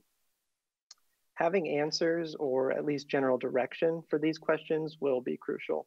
As Jimmy mentioned just before here, preparation is key. So with that in mind, let's take a look at some potential architectures for CPG and multi-brand organizations. So these are some common architectures we've seen used for our partners. You're certainly not limited to these, but hopefully seeing them will get the wheels turning for how you might organize your accounts at your organization. The base framework from top to bottom goes account, property, app or web data streams, then subproperties, with account being the most general and subproperty being the most specific. So how you architect your accounts here depends on a couple of things. First, who needs access to what data? For example, is your organization divided by brand or by market or region? Do certain agencies or vendors need access to specific accounts or properties? This will determine how you first break apart your accounts. And it also depends, as I mentioned earlier, on how you need to combine data. If you're combining data at the market level, you might break out your accounts that way. This way you can add roll-up properties to combine that data by market. Ultimately, find what works best for your organization. Maybe get out a whiteboard and brainstorm some options. Interview your stakeholders to see what could work best for them. Identify the pain points they're experiencing and see where you can improve. Hit the next slide here.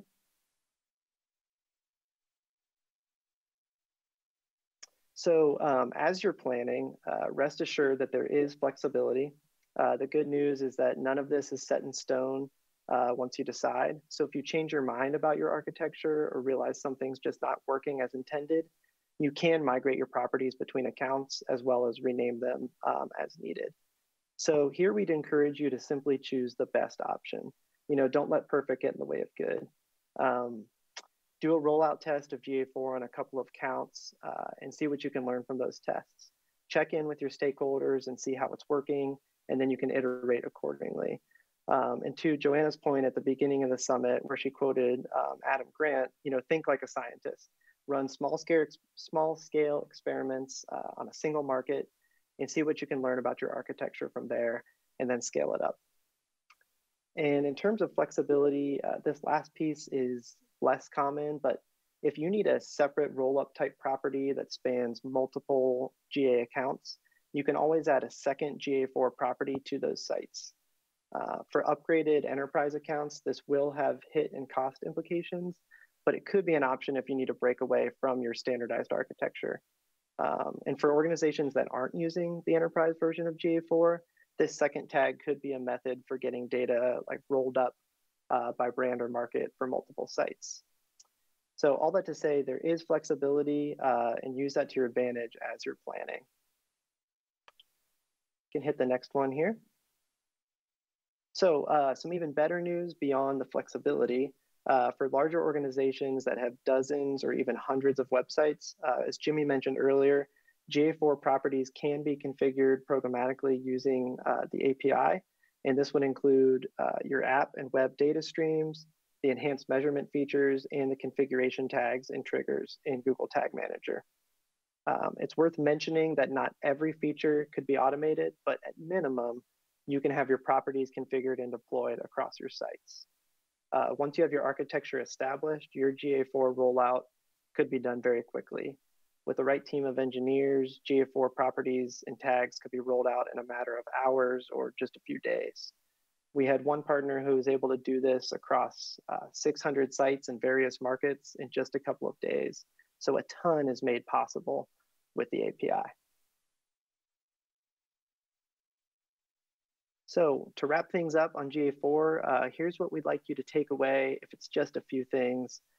First and foremost, finalize your ideal GA4 account and property architecture. Second, dual tag GA4 alongside Universal Analytics as soon as possible. Even today, you could throw up a few tags on some sites you want to test. Next, begin learning the GA4 interface. So once you have data coming in, get to know the reports, play around with some of the new features, because soon it will be your organization's source of truth. Examine the current event framework, begin translating those to GA4 events. And then finally, if you do have dozens or hundreds of sites, consider using the API. So thank you everyone for tuning in here. We did want to save some time here for any questions that may have come in, since we know GA4 is new. So Jimmy can come back and we can field those from the chat if you want to drop any questions there.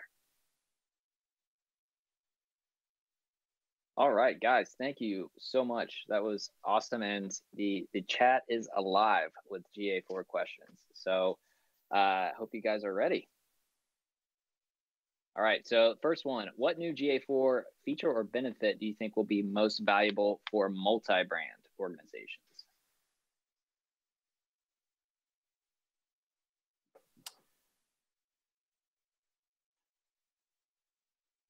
I mean, I can start with an answer there. I think the, I think we covered so many that are so important for CPG organizations. I think obviously the new event-based model will just allow for a lot more flexibility and custom reporting. I think the machine learning and artificial intelligence capabilities allow for automated insights. That's huge. The GA4 API looks to be as robust, if not more so, than the Universal Analytics API. I think the enhanced measurement for some of the less mature organizations that today don't have an advanced data layer, don't have custom dimensions, but the fact that the enhanced measurement automatically allows for scroll tracking, file download tracking, external link tracking, video tracking, things that honestly you'd only really see in organizations with at least a middle of the line types of analytics maturity. Now you'll see from even the most basic bare bones implementations. And I think those are very valuable data points for analysts with, again, no customizations in the data layer and no customizations required in your tag management system. So there's just a couple for you. If you want to add any more, Jake. Yeah, I would reiterate the machine learning piece for advanced organizations and then the enhanced measurement for more basic organizations. Either way, that's going to speed you up, which is crucial for a large organization where you're doing things at scale. Awesome, thank you. Next question from the chat. This is from Luis. How do we work on user ID? Does custom dimension equal user properties? So that would be you'd have to use a user scoped custom parameter for user ID. Previously, again, GA4 is still evolving. We're seeing a lot of changes in the interface. Previously, that would have been known as a user property. We're now calling them user scoped custom parameters. And that's how you would capture a user ID or any other CRM ID. So that should hopefully answer that question. Definitely something Google would not have dropped in GA4. All right, question from Abigail. What are the property limits in GA4 if accounts are organized by country view? So it's 100, and it's the same as Universal Analytics. You can actually have your accounts can actually have both Universal Analytics properties and GA4 properties in them. As Jake was kind of alluding to, I think one of the more exciting things with GA4 is it's a fresh opportunity to start with a new architecture. So, and by doing, of course, a new architecture, you're not going to have your UA properties and GA4 properties fighting each other for those 100 maximum that you're allowed per account. It is also worth noting that there is a way to increase that. I know for sure available with Enterprise. If you have a 360 license, you can increase it to beyond 100. But with the free version, I know Google caps it typically at 100. So hopefully that helps. But hopefully you're also considering a brand new architecture, because maybe the decision to go country-based or market-based 7 or 8 years ago when you were focusing on Universal Analytics, maybe all those reasons have gone to the wayside, and you're looking at an opportunity for a fresh start with GA4. All righty. If we have the Universal Analytics version of GA360, what's the rush to move to GA4?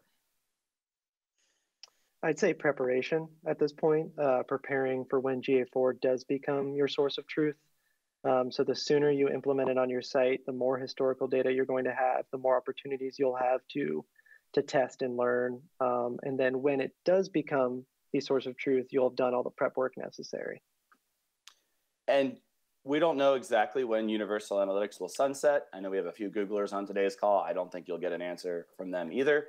But it is going to, inevitably, they're going to stop supporting it. It will be sunsetted in the future. So, there's really no disadvantage to getting your dual tagging set up right now, as we've continued to mention, for that historical data when you begin using it as your source of truth. But, due to the inevitable future lack of support and sunsetting of it, whenever that may be, it's good to start learning GA4 now, so it won't come as a surprise and you won't have that historical data when you do start using it regularly. Awesome. And a similar question from Ethel in the chat. We are revamping our website in 2022. Is it best to shift to GA4 when we launch our new website?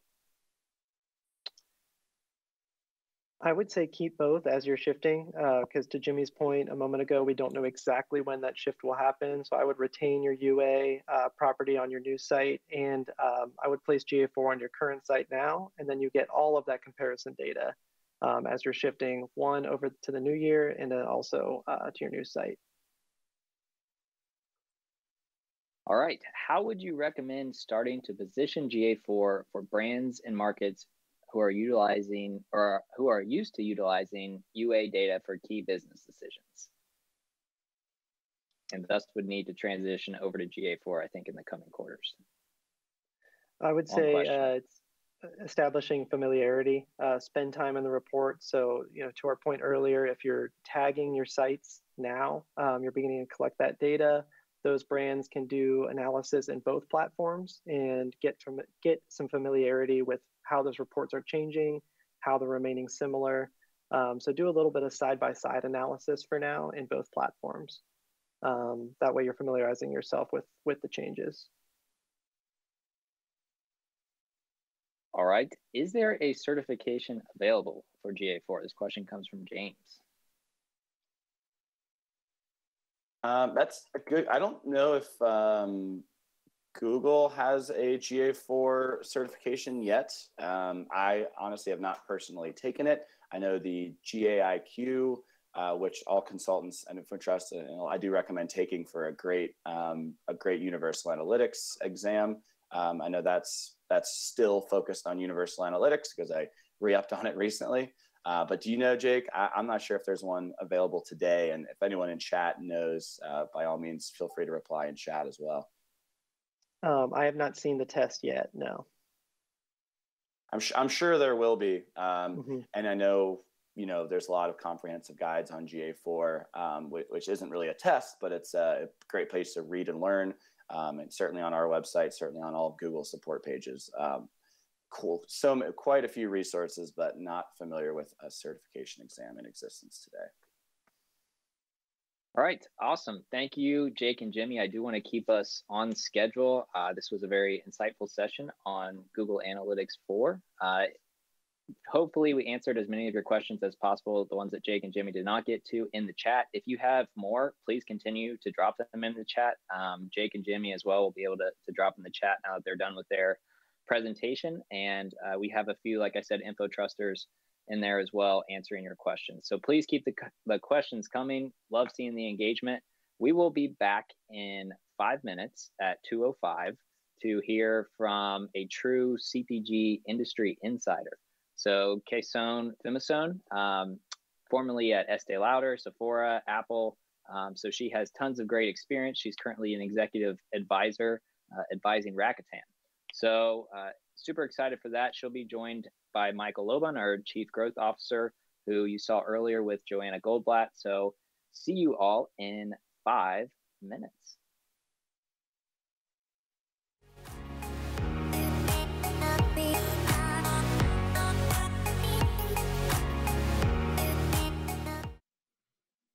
Welcome back, everyone. I hope you are all keeping the energy up. I see the GA4 questions continue to pour in. Please keep those coming throughout the rest of the summit. This is awesome. Love to see the engagement. For our next session, I am thrilled to welcome a true CPG digital marketing veteran, Kesone Phimmasone. Kesone is an executive advisor on digital innovation and is currently advising Rakuten. She helps organizations use design and technology to solve meaningful problems and has delivered hundreds of digital products that have drove growth for global brands, including Apple, Estee Lauder, and Time Warner. Kesone is on a mission, people, to help enterprises scale for sustainable impact. I'm also pleased to welcome back with Kesone, our InfoTrust's own Chief Growth Officer, Michael Loban. Kesone and Michael, I will let you take it away. Thank you, Chase. Kesone, so good to see you again. You too. It's a pleasure, always. I'm very excited for our conversation today. You've been, as we were chatting before the session, you've been in the industry and in the space of analytics for over 15 years. So you've seen lots of changes, and certainly we are going right now through yet another round of changes. So how do you see the measurement has evolved over this time? Yeah, I mean, I have been around for a while. So I think for the better of everyone, I think it's just becoming more consumer centric. In the very early days of online analytics, everyone, I think, was much more tactical about what they were measuring. I remember when everyone talked about eyeballs, which I thought was a little bit disturbing, but it's really much more about consumer engagement. KPIs like net promoter scores and client lifetime value are really reflecting that, businesses really want that longer term engagement and relationship with consumers. I think the other thing, obviously, is advanced analytics. Really having businesses really understand how to use that in a meaningful way, particularly when, a lot of those advanced analytics KPIs sometimes are black boxes, right? So, how do you approach that? How do you make sure that you're getting what you need out of it? I think it's going to be a big shift. GA4 is a very good example of this, I think. I love the plug for eyeballs measurement. It seems like we first went from eyeballs to bounce rates, and now, as you've heard from GA4, we have the next level of analytics that's going to be available to us, and hopefully they'll make it easier for us to tell the complete story of the consumer journey and not just what happened at one instance of one moment. Today's discussion or today's summit, we started this, Joanna talking quite a bit about experimentation and testing and really taking tiny steps to success, whether it's success in yoga or success in digital marketing. How do you think about experimentation and playing with new tools, technologies, and not falling behind? Yeah, well, what I would say is start simple. What I've seen is people try to put a lot of criteria that limit their audience sizes, which actually makes it really difficult to get statistical significance in experiments. So what I would say is, as you're starting, just keep the things that you're trying to test super simple, and not have a lot of variables in those tests, so that, the results that you have, one, you have a large enough audience to actually see the results. And then two, you actually have more of a correlation between, the things that you're changing and the actual results. Yeah, I love the idea of simplicity. I think a lot of times when we start working on experimentation or tackling new objectives, we very keen on defining, well, it needs to do this, and this to be successful. And then the criteria becomes so overwhelming. And then we are looking at this of 20 different requirements, and it becomes impossible to meet all of them. And then we say, maybe we shouldn't do anything just because to take next big leap forward is going to be so difficult. Yeah. I also would add, actually, make it easy on yourself to create the variance. So, a big lift for A to B testing, particularly around content, is creating that other variant.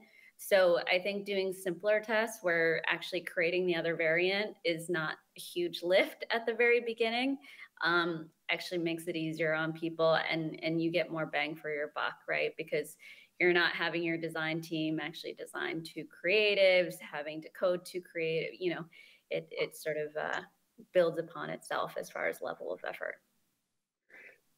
I recently read a couple of books on how people build successful habits. And one of the things that stood out to me in those books is habits tend to stick, or activities tend to become habits when we have an easy way to win, right? When we start putting an immediate, something huge for us, and have to say, well, I need to do all of this in order to be successful, chances are that's not going to stick. But if you can create those small habits, small successes, it will be easier for you to continue to develop and ultimately reach the goal.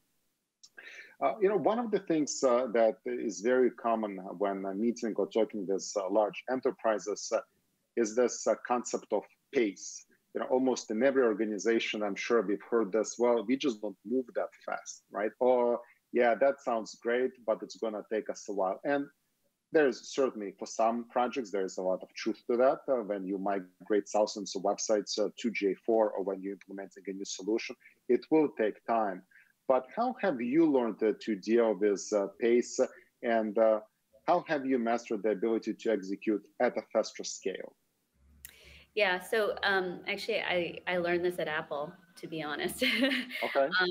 The first iteration always takes the longest, and it's a slog. I won't kid with you. And there was a saying there: you have to move slow to move fast. And essentially the model that they use, you see this on the iPhone, essentially make one prototype that's really, really good, but it actually takes some time to prove that out, but make sure that it's right and fully working, and then you can scale it quicker, right? The thing that I think causes a lot of delays for people, especially as you're scaling, at Estee Lauder, we had over 275 e-commerce properties. The difficulty is when you're changing midstream, right? And so, it's a little painful, and it's a little bit, again, sort of like the agile iterative process in some ways, but, really making sure that the iteration that you're deploying actually fully works, and is as elegant, as simple as possible, and then actually replicating that to scale. And just understanding that, the first time that you do something, it's always going to be hard. So have some patience and make sure that you get it right. And then you can actually build in the efficiencies. So sometimes you have to go slow to go fast, essentially. Elegance and the simplicity, two things that really resonate with me. And yeah, absolutely, it takes time, and nobody ever said that it would be easy. If it was easy, it probably would not be worth it, right? So I appreciate that. Let's talk for a moment about implementation. A lot of times, and lately in the news, there have been this kind of debate, do we buy or do we build? And the idea of in-housing, as organizations want to bring more capabilities in-house. But then the question becomes, well, if we bring all of this in-house, do we have enough outside voices from companies that have done this across other organizations? And if we build this in-house, are we able to recruit everyone that we need? So how do you think, or in your experience at Estée Lauder, at Sephora, how have you thought about what capabilities to build versus where to rely on your partners? Yeah, so actually, I think the key question is whether that technology or capability is going to be a differentiator for your business. Mm-hmm. So if it is a core piece of your business, if it's a core differentiator for you in the market, you should build it. And maybe not right away, but eventually have the plan to take it in-house. And the reason why is because that is the thing that differentiates you in the market. That's what you're selling. And you need to control that roadmap end to end. And essentially you need to have the comfort that, you have to build the expertise in that particular capability or technology. So that's one. I think, is it a core differentiator for your business? If it is, you should build it in-house, at least eventually. There's also, a sort of pivot or transition phase for some businesses where they're not exactly sure if it's going to be a differentiator, or it's a totally new capability, in which case, completely buy, but understand and look out for, whether it's going to be something core to your business that you can actually, take to market in an unusual way. And then there are other things. I mean, I think, for example, like campaign management tools or GA4, to mention it again, is also another example of you would never build that, right? You would never build GA4 yourself. Definitely not something that we would advise, because the organization, whether you're in CPG space or any other space, chances are building analytics product is not your true core competency. And that idea of what is going to become your differentiator, that's ultimately what you want to own, right? And one of the things that I've not heard before is if it's your differentiator, is you want to control the roadmap for how you're rolling it out and how you're building it. I like that angle very much personally, because it allows you to control what and when, where in other circumstances you might have to wait for a partner or for a vendor when they're ready to roll out changes. And some of the things you want to control yourself. Yeah. And, this just came up in industry, right? Apple moving away from the Intel chip. That's right. So, yeah, very good example. They've reached their limit with what they can do. And essentially now they want to control it so they can control the roadmap and not be dependent on Intel. So. And it clearly is a part of their differentiation strategy. So really fits in. Yeah. When it is something that is going to become a differentiator for your organization and you want to own the roadmap, means that ultimately you need to build a team and you need to hire these people to put this together. Right now, in the United States and worldwide, we are going through an interesting time when it comes to hiring, recruiting talent. So what are you looking for when recruiting people and getting team members to join your organization? Yeah, I think there are two main things. One is integrity, particularly around data, right? So I'm sure, anyone who's done analytics has felt the pressure to say that the analytics is saying something in particular, right? So, having the wherewithal and sort of the compass to say, I need to tell the truth because the truth is important, and trusting the data and actually standing behind it is very important. And then I think the second thing is it's related, but essentially the grit to keep on iterating and to keep on challenging yourself and improving things, and having that ability to sort of self-audit and self-improve is really important. So I think two things, integrity and the ability to really self-improve and self-audit. Yeah, when you mentioned self-audit, considering that we just actually had a session on data governance, right? And the idea of auditing what you have in place, and certainly governing the process of collection of data, of analysis of data, storage of data, makes a lot of sense. In our first couple of sessions, we talked a lot about the keys to success. We talked about first-party data. We talked about the transparency when it comes to collection of data. Shaafi was talking quite a bit about data governance and some of the keys to success. But if we had to reverse the question, maybe why some of the e-commerce analytics projects fail? Do you have any watch outs for people that are attending this event and thinking about implementing things that we were discussing today? What should they be watching out for and hopefully avoid? Yeah, so my answer to this is I wish more projects would fail. Okay.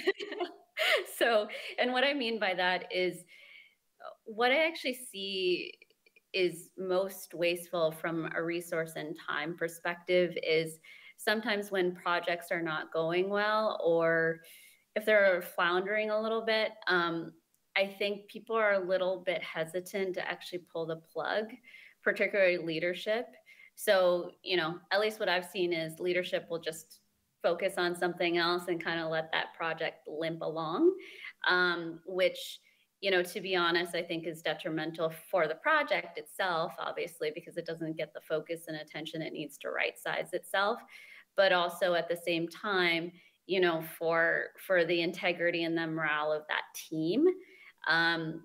Obviously, no one wants to say, hey, what I've been working on isn't quite working the way that I expected, but the acceptance of that and actually moving on, so that it's not a personal thing, it's actually something that you learn from. Yeah, I mean, I think any projects, you hear this a lot, fostering a culture of being able to fail. Everyone says it, but actually walking that walk is really difficult. And I think from a leadership point of view, sometimes we just don't do it enough deliberately. And I think your comment about for more projects to fail, I think also can be, and tell me if I'm wrong, but can be interpreted, look, we have to learn faster. And if you know that, look, this project did not work, we now know why it did not work, and we're going to apply lessons learned to the next project. Let's go. Versus kind of limping along, pretending that there is a chance, wasting resources, going in multiple directions, and then all of a sudden you're slowing down the whole company because you have a multitude of projects that are never quite finished. Right, exactly. Definitely an area to avoid. Since we have maybe another 10 minutes, one of the things that I wanted to chat with you about is around the trends. It's October 27 right now, and certainly holidays are right around the corner. Chances are it's going to be yet another unusual holiday season, but I think people learned that from the prior 2 years. What should we have ready from the measurement perspective, or what should we do from the measurement perspective to be ready for the next couple of months? Yeah, so as you said, I think it's going to be yet different again. The circumstances again are different. I think consumer behavior is still different. what I would say from a KPIs perspective, I am a very simple, straightforward person as far as looking at analytics. So it's your regular ones. Look at your traffic as it comes into your site. Look at conversion rate. Look at new and repeat. Obviously, your sales and revenue. But the other thing that I would actually add is your time to delivery. So all over the news, everyone's been hearing about Biden going out to California to try to, I think the ports are open now 24/7, but all the issues around supply chain.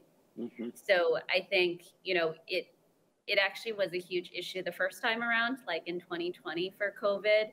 It continues to be. I don't think most people are measuring it because I think a lot of retailers are more concerned with the things that they have more control over, right? Which is the site experience and all of those kinds of things. But actually, if you think about an end-to-end experience, how long and how transparent the process is to get the actual stuff that you ordered is super important. Yeah, I like the comment, our end-to-end experience, and because a lot of times, especially in digital marketing, we tend to obsess about acquisition and people coming to the website, and still sometimes eyeballs and conversion rate. But at the end of the day, right, if you get your customer to complete the purchase and you're celebrating that, yes, we hit our goals, and then consumer that does not get the product on time, chances are they are not going to be thrilled. And it doesn't matter that marketing did its job and the other department didn't, because it all contributes to the consumer experience. Exactly. And it's also how you handle it too. I mean, look, we're still in the middle of a pandemic. I think, just making sure that your service people have the right mindset, and that, it's just like with anyone else, right? Over communication, setting your messaging channels to over communicate about when to expect things, or if there will be delays, or, you're like, I'm seeing holiday sales now already. I started seeing them back in September, actually, because I think some retailers were predicting the latency in supply chain again. So it's just really about setting expectations and having that conversation with your consumer along the way, so that they, feel like they know what's going on and that they can prepare on their side. Whenever I'm about to start working with a new organization, a new brand, especially if they have e-commerce, I go to the website, I complete 1 or 2 purchases just to test everything myself and just see how I, as a consumer, absorb what is taking place. And I did this with 2 brands. I'm going to mention the names. And what was interesting, one brand, I completed the purchase and got an email confirming the purchase, and probably 2.5 weeks later, I just got an email, your product has been shipped. Where in my head, the expectation was, well, wouldn't it happen next day? The other brand sent me a note saying, look, we are experiencing some delays, but here is, we're going to send you messages so you know where you are with your product. The other thing is you can log in and view the dashboard that updates by minute, so you can see where we are experiencing the delays that are taking place. And interestingly enough, both products arrived at about the same time, but I really felt much better about products from one brand that over-communicated and were very clear about when I should be expecting something, and then they actually over-delivered, meaning that part of the package that I received, there was a gift just to thank me for the purchase and apologizing for the delay. And the other one was just a product that was late without any type of communication. Yeah, absolutely. It makes such a huge difference, right? And even those moments in time, we sometimes, I think about experiences in like that one little moment, instead of actually understanding that, that one moment, that one touch point can actually make or break how they feel about you and whether they're going to actually come back again. Because there are so many choices, right? Chances are the product that you are selling can be purchase somewhere else, or there's another or similar product that you're competing with that can, the product might be about the same, but the communication can be possibly done differently by another organization. Looking at 2022, are there some trends that you are a bit concerned about? Well, I think, again, tying to some macro trends, sustainability is just going to come at us. I think, obviously we're seeing it in the world with climate change and things like that, but particularly in e-commerce, its model is actually not inherently sustainable, right?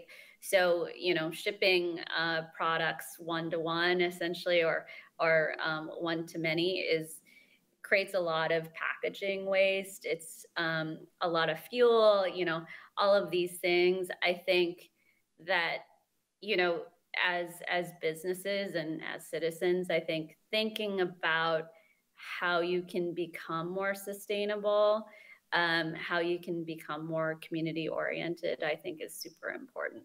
I think it will actually be much more important through time to younger people, particularly millennials and Gen Z.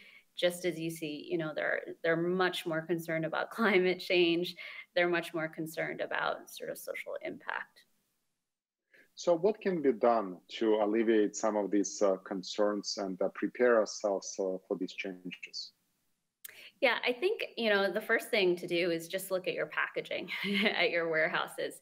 So I'm sure you've gotten packages, and, this happened sometimes at Estee, less and less, but, where you get a tiny little lipstick and it's in a huge box, right? So just making sure that you actually have the right packaging for the products that you're shipping out and that you're not over packaging is an easy first step. I think the second thing you'll see a lot more on the market is actually more sustainable packaging.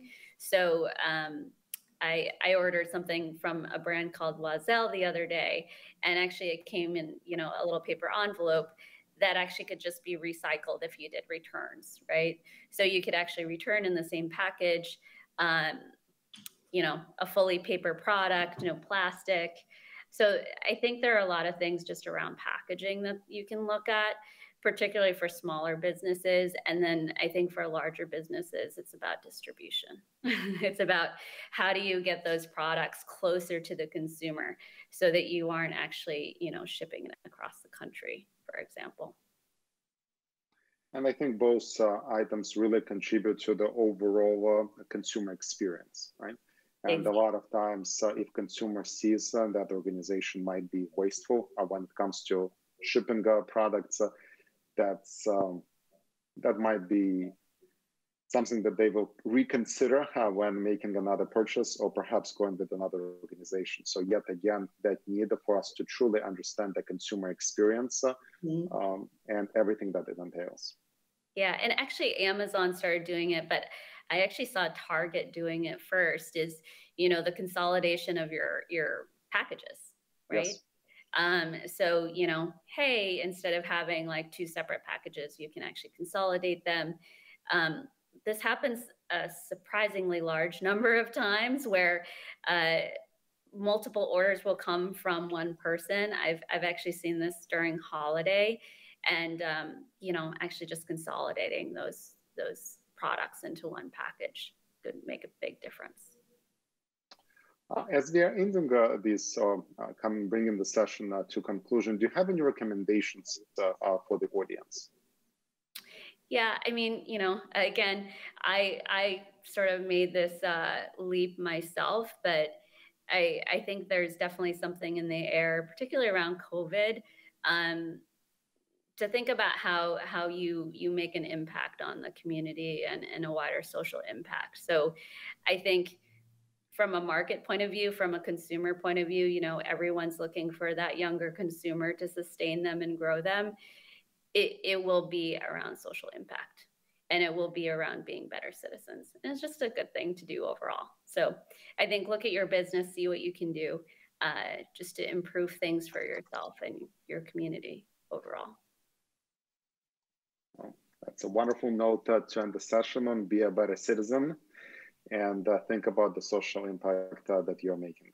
Kesone, always a pleasure. I do have one more question for you. How's the training going? If I recall correctly, you are training for the New York Marathon. Yes, it's almost here. Yes, it is. Goodness. I have one more 10-mile run this Saturday. So excellent. Well, good luck. I know Cincinnati Marathon I'm participating in is this Sunday. Have fun.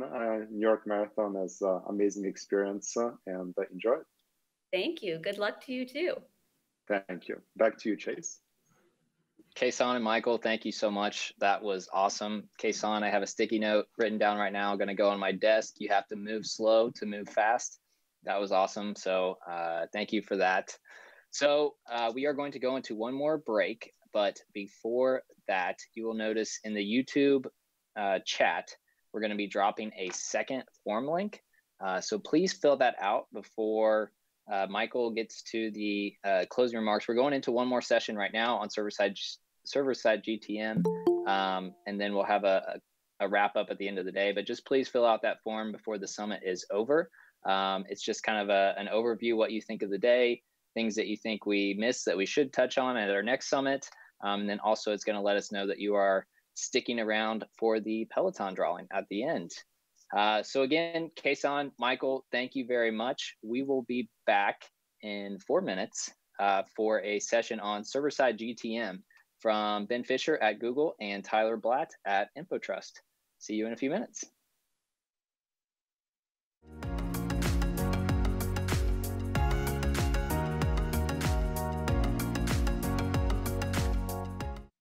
And we are back. So thank you everyone for sticking with us. I know virtual events can sometimes be tiring after a while, but we do have an exciting session on server-side GTM in 2022 coming up right now. So I'd like to introduce Ben Fisher. Ben is a product manager at Google and is passionate about the evolution of tagging, web analytics, and a healthier, privacy-centric internet. Also joining Ben is our own Tyler Blatt. Tyler is a lead analytics engineer at InfoTrust and a Google Cloud certified cloud architect, as you can see by his awesome sweatshirt badge. So take it away, Ben and Tyler. Awesome. Thank you very much for the intro, Chase. Thanks, Go ahead, Ben. Sorry. Yeah, so today we'll be diving into just an overview of server-side GTM. And really the goal is going to be, I know, in the CPG space, but really all around the world, there's a lot of confusion around when do we go to server-side, what kind of problems is it solving, what's the real value proposition. There's just a lot of unknowns on what it is, and that's what we're hoping to dive into today. And hopefully you come out of this session knowing start of next year, what are my plans, how can I get involved, what's the best way that I could be utilizing these services in 2022. So it's a short session with a lot of info packed into it. So we're going to dive in and I'm going to go over the agenda real quick on what you can expect to get out of this. So first, Ben and I are going to discuss what is server-side tag management. So just from the concept, if you're not even familiar with what's really happening, we'll go over what is server-side tag management, followed by pain points of the traditional tag management system. So client-side tag management systems have some problems, and that's why the rise of server-side and the popularity has been so relevant recently. Then once we've identified those client-side problems, we'll address how is server-side actually addressing them? How can we expect server-side to squelch those problems we're going through? We'll go through a brief overview of what server-side GTM is going to look like. And then finally, we'll talk a little bit on what you need to get started with server-side GTM, so you can kind of understand the investment.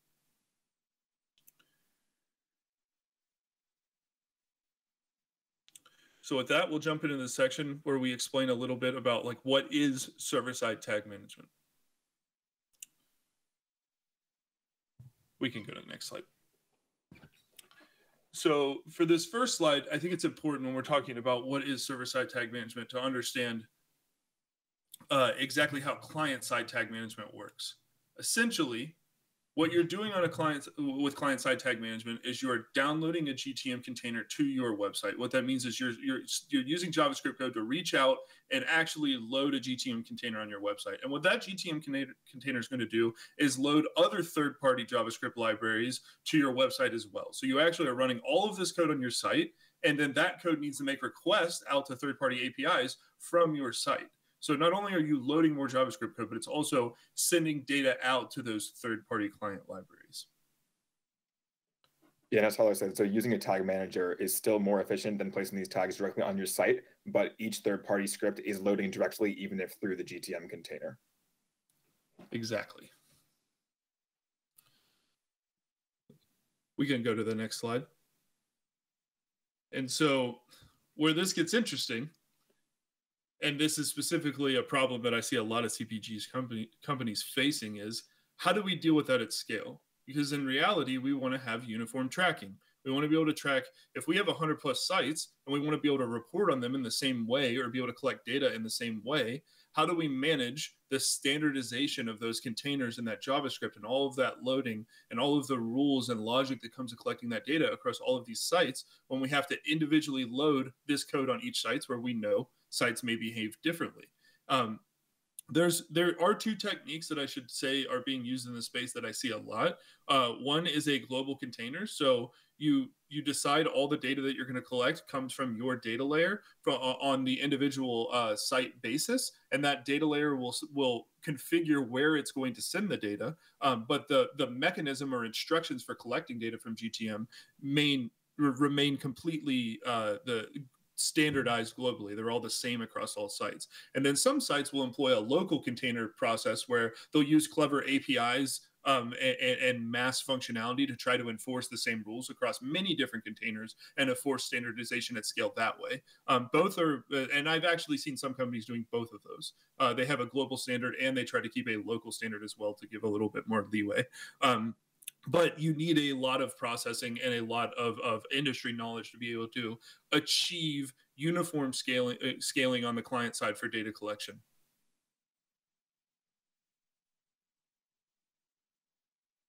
We can go to the next slide. And so with that, we jump into the server-side example and how it's different. So with server-side, if we need to consolidate and go at scale, you could actually, you could employ similar techniques, but what's beautiful is you can actually manage the standardization of those within your server-side containers. So you could point the event stream of two websites through your server-side container, and you can actually store off your event stream in BigQuery as well. One really big piece of information to call out here is this server-side code, or the client-side JavaScript, all those libraries and all the things that we were loading on the website, some still will need to load and configure IDs, but for the large majority of your measurement, that code doesn't need to run on the website anymore. So we've moved all of that processing and that requesting off into the server-side container, which is going to have big impacts on your page. Yeah, that's a really important point Tyler made right there.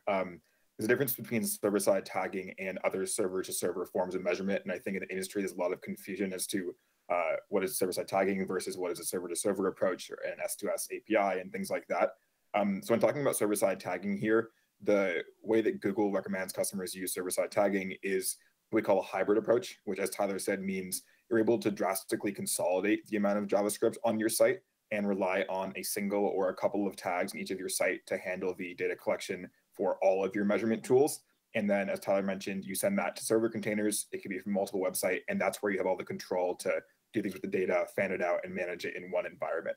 So hybrid approach is the key thing to take away from kind of this mechanism. As you see, you still have the line going from the website to the server container. You can't magically collect that data without having some tags on site, but that's the approach we take. Perfect. And with that, I think we're ready to jump into what are the pain points that we're solving from traditional TMS. From this section, we're going to try to identify what are the things that are coming up that are making server-side so interesting. Yeah, and a quick thing, there are a bunch of like pain points we are directly trying to tackle with server-side GTM, but also it's one of Google's main levers we are using to help future-proof advertisers measurement. So like one of the beauties of it that we won't touch on here really, because it's not a direct pain point today, but how do we make sure that as the privacy and regulatory landscape evolves, you are able to quickly adapt to it as an advertiser, right? And we allow you to take advantage of new privacy-centric features that we roll out and adjust to the kind of constrictions in terms of what data you can collect and the policies you have to ensure and things like that. So it's not just like a standalone platform today. It's also a way of us making sure that you are prepped for the next couple of years of privacy craziness. Yep, we absolutely see it as a long-term strategy position to at InfoTrust. So when I can, I'll touch on those points as much as I can here as we go through some of these pain points that we'll go through. This one, I won't stay on as long, but one of the things that's essentially difficult on client side, and I've already touched on, is figuring out how do we manage that scale. So we've already talked about that a little bit. You also have the concepts of is your data layer standard. So you don't really see what's going on the client side. There's JavaScript that's running and triggering tags and passing data off. But when you have that event stream coming into your controlled environment in the cloud, you then can monitor that event stream and understand which sides are collecting things that aren't standard to that event stream. You actually can be the watcher on the wall, kind of understand what's going on. So one of the things is managing a standard data layer is very difficult on the client side. Managing the tags firing the same way, and then a real big one is compliance. Understanding, what data am I collecting and where. It's a little bit harder to see what's going on. It just seems like a place that there's not a lot of visibility.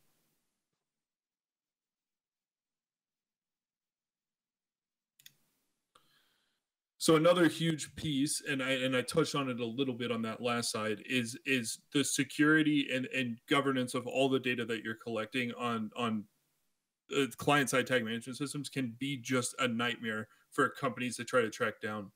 Essentially, tags are configured to fire other tags, to fire other tags. You don't know what tags are firing what. JavaScript can be difficult to track down as far as what it's doing. And then if you have a leak or the PII is sent somewhere, but that tag piggybacked off another tag, and that PII was sent to multiple places, and you need to be able to get there and delete it. Managing just the security risks of JavaScript being able to piggyback and the governance of what you're collecting, where you should be sending it, and what's happening becomes very, very difficult with traditional TMS. Yeah, that's a big selling point for our advertisers is they want to avoid data leakage scenarios. And although there are a lot of things in client-side GTM that allow you to ensure that tags aren't collecting or accessing things in the page they shouldn't be, such as policies and things you can do with sandbox JavaScript, right? At the end of the day, the fewer third-party tags you need to run on your site, the better. The easier it is to manage those kinds of policies, and you don't have to write them around all the tags. You just know there's one tag doing something on my site, and the rest of it is controlled in a secure server environment where I determine exactly what each third-party platform should see. Also, really quickly, I want to check in that the full slide is showing Chase on Ira's screen. It looks like it might not be. You good? Okay. Yeah, I believe it's good. I've got the live stream on. Yeah, you guys are good. Thanks. So speaking of moving JavaScript off the page for security reasons, it also has site speed reasons. So the more that we're moving things off, and not only is it just better for leakage and general governance, but it's better for site speed. Each individual tag actually has to be loaded on client side, like we talked about. It actually gets downloaded in, and then it's also making requests out. It's important to understand too, tags are very light. They're easy to load, but on individual computers, each individual device, there's a limited number of TCP IP connections. I know most of you aren't engineers and you're like, Tyler just said a bunch of letters. But what that means is you can think of you have like 4 highways, 8 highways, 16 highways to load data in. And if everybody's trying to use those highways, that's all you have. So even if they're fast, you're waiting on them all to take turns loading those things out. As you limit those, the resources will load much faster. And when we're talking about less populated areas of the world, cell phone connections, the performance you're going to get in markets where internet is much more of a valuable commodity, it'll drastically increase your abilities there. And I'll talk a little bit more of the values of that later. But it's definitely going to increase your site speed performance. We can jump into the next one. And this is, so if you were sitting there thinking, yeah, but how bad is the JavaScript on my website? How many piggybacking tags? This is actually, I've cropped out what client this is from, but this is a live client's website. And this is only the top half of the image. I zoomed in a little bit, and there is a whole bottom half of this image of tags piggybacking off of tags. All of these are loading on all page views. So So when we talk about those highways getting blocked up, we talk about knowing where we're sending data. We talk about governing all of this, understanding the data layer rules to send all of this. It becomes such a wide thing to measure and to understand where my data is ending up, where it's going. And this is more of a shock slide just to show this is how complicated this can get.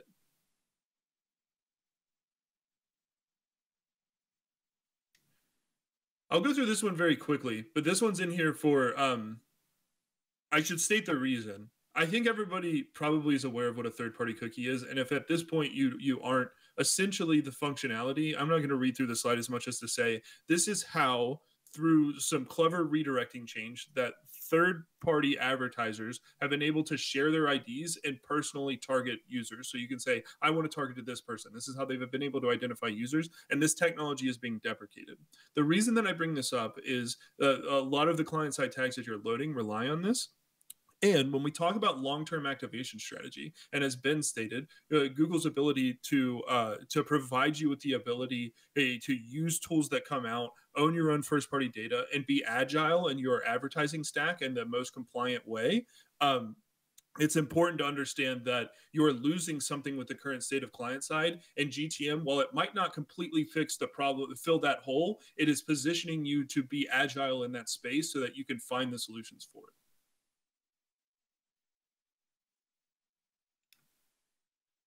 Another interesting one that I see with people a lot is they get upset where we're like, hey, we have our transactions loading on the back end, and we know we had 80% transactions, and we think what's happening is we actually have JavaScript blockers that are missing. We've checked this up, and the thing is, because it's loading on a customer's computer, JavaScript can be blocked. It can be stopped. There's plugins to do this. There's Chrome plugins. There's softwares that say, hey, anything that's not part of this core website's library, don't load it. I don't want to load anything else. Like, I don't want any of these other trackings. And there's really nothing you can do about it. Now, I should say, if we're talking about getting around JavaScript blockers, it is very important to be compliant. I'm not saying that, hey, we should just collect it whether they want to or not. But I am saying if you've done everything to be compliant and you've gotten the proper access, it can be a pain to have JavaScript blockers just stopping everything that you're trying to collect. Yeah, that's how I alluded to. Like, the point is that we're helping you consolidate your measurement around kind of first-party measurement as much as we can, meaning you own where the scripts are loaded from, you own where the data goes to prior to being sent to other places. You set more of the cookies yourself as opposed to these third-party tags doing it and things like that. So that gives you more control, both as like the browsers and regulations evolve, but also as we roll out new things, we can give you tools to help you do that. Exactly. And then we got one more as far as the pain points, then we're going to jump into the exciting stuff of how GTM's solving it, which, you know, Ben and I can't help but talk about it a little bit already. Essentially, your data is going all over the place. When you're collecting data from the client side, all of the data that's being collected exists in one place at one time. It's all sitting there, and you're distributing it to a bunch of other platforms. You're saying, I want to send this piece over here, this piece over here, and you really don't own a lot of it for yourself as much as you're sending it out in a lot of places. So there's often, and this will lead into the value proposition, spoiler alert, of owning your own first-party data sets. But a problem that I hear from a lot of people is like, I just need access to my data now, and I have to wait on processing times here, and there's no ID to link to this one, and figuring these pieces out. And so having that distributed data is a core problem you see a lot with client side, because you just don't own that raw data set.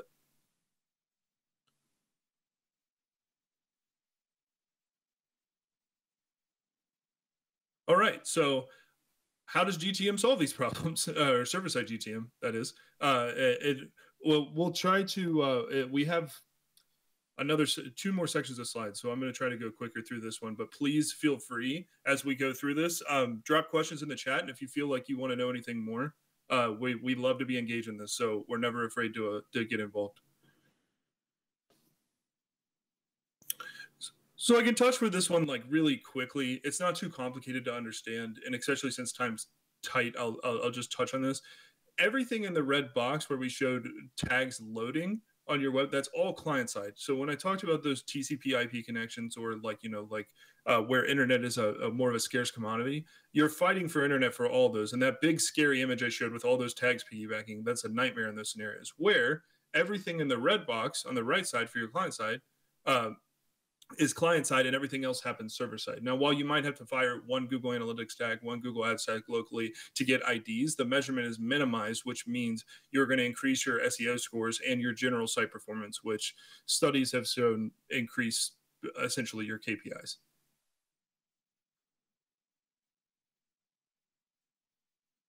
Okay, this is another big one, and then I think one of the core value propositions to server side is just the mess of security and governance around client side and how it sort of is trivialized with server side. You control the black box in which you are collecting data and where you're sending it. It's no longer a thing where the client can interfere, softwares can interfere. So there's so many rules and a mess of logic to navigating that web or those images I've been showing of tags piggybacking off of tags. Another big piece, this links a little bit back to the site speed performance, is because you're processing and using that the network that way, it's very expensive on the client's performance. You're paying for that in client performance. So moving it to the cloud, you can have a little bit easier environment where it's cheaper to pay for that performance. So you're getting better value. Consoling your pipeline to an event stream means you can monitor that event stream and know exactly the standardization of what data you're collecting. So if you're missing user ID, it's going to become very obvious to you because your event stream's coming in and you control the box that it's coming into. If you're missing certain pieces, governing the data and the strategy is all coming into one single box that you can have the logic put on to understand what's happening and how to react to it. Versus when things go missing on the client side, you have to wait for it to go into an API downstream, and then all of a sudden things aren't showing up and this floodlight didn't collect data and now the advertising's over. It's a nightmare versus you can actually see it coming in and solve the problems as it comes in. This is a weird one. And it depends on if you need IDs for the platform, but if you have a platform that you don't need to do a handshake for an ID on an individual user, you also can own your own raw data set, and you can potentially replay some data into that platform if the platform supports it. So that's another piece where if you own your event data historically, you have the ability to kind of replay it in any direction that you want to. Though this would take a little bit of software, but it is allowing you to solve that problem long term. Yeah, and the consolidating data stream one is really important for data governance. Think traditionally when you want to update what data you send to a certain third-party platform, you have to update the tag and then redeploy the tag, and you're actually making changes to your page. Whereas in server-side GTM, you configure that one event stream once from your client side, and then you send it to your server container, and you can more dynamically adjust what data should be exposed to what tags, then sent to what platforms without doing any redeployment of your client-side container. So less management, less interference, and much more control. Perfect. This is a really interesting one as well. You're no longer injecting. This is a bit of a misnomer. You are still injecting some JavaScript, but you're not injecting as much JavaScript to the page. So from that perspective, it's a little bit easier to alter your measurement downstream without actually having to inject code to the website. Now, I'm not saying that on the week before Black Friday, you should be messing with your measurement containers. But what I will say is if you have measurement downstream that doesn't need JavaScript on page, it's a little bit safer to alter your measurement strategy closer to the holiday period when you're doing it in a web container that doesn't affect the website at all, versus potentially bringing down website functionality before, a large holiday period. So I think the potential decoupling of measurement down the road, and the further it goes that way, lends yourself to be a little bit more agile in stressful periods. So you can test some new measurement or get out some new tags or new functionality in a time where no one's touching the website. That's a terrific point. And also it means that you can iterate more quickly because you don't need as much IT and engineering collaboration to actually update your measurement. Exactly. Yeah, I think that's one that's been a little slept on in the community, but that is a very strong value proposition, especially very topical. In a month, everyone's going to be thinking, I got to get this tag out. What do I do? And yeah, that's something that if you're able to iterate more quickly in a little bit more safe of environment, I think that's a pretty big value proposition. It's a great point, Tyler.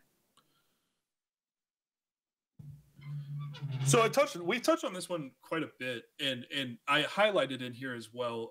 It's important to still be durable and compliant with your strategies that you're coming in. So with your ability to store everything, maybe not store everything and make sure that you should be compliant in what you're storing. However, as long as you're following a compliant strategy, there's no reason when your event streams are flowing through this server-side container that you don't just drop all your data into BigQuery, if you think about what analytics data is, and we talked about GA4 quite a bit today.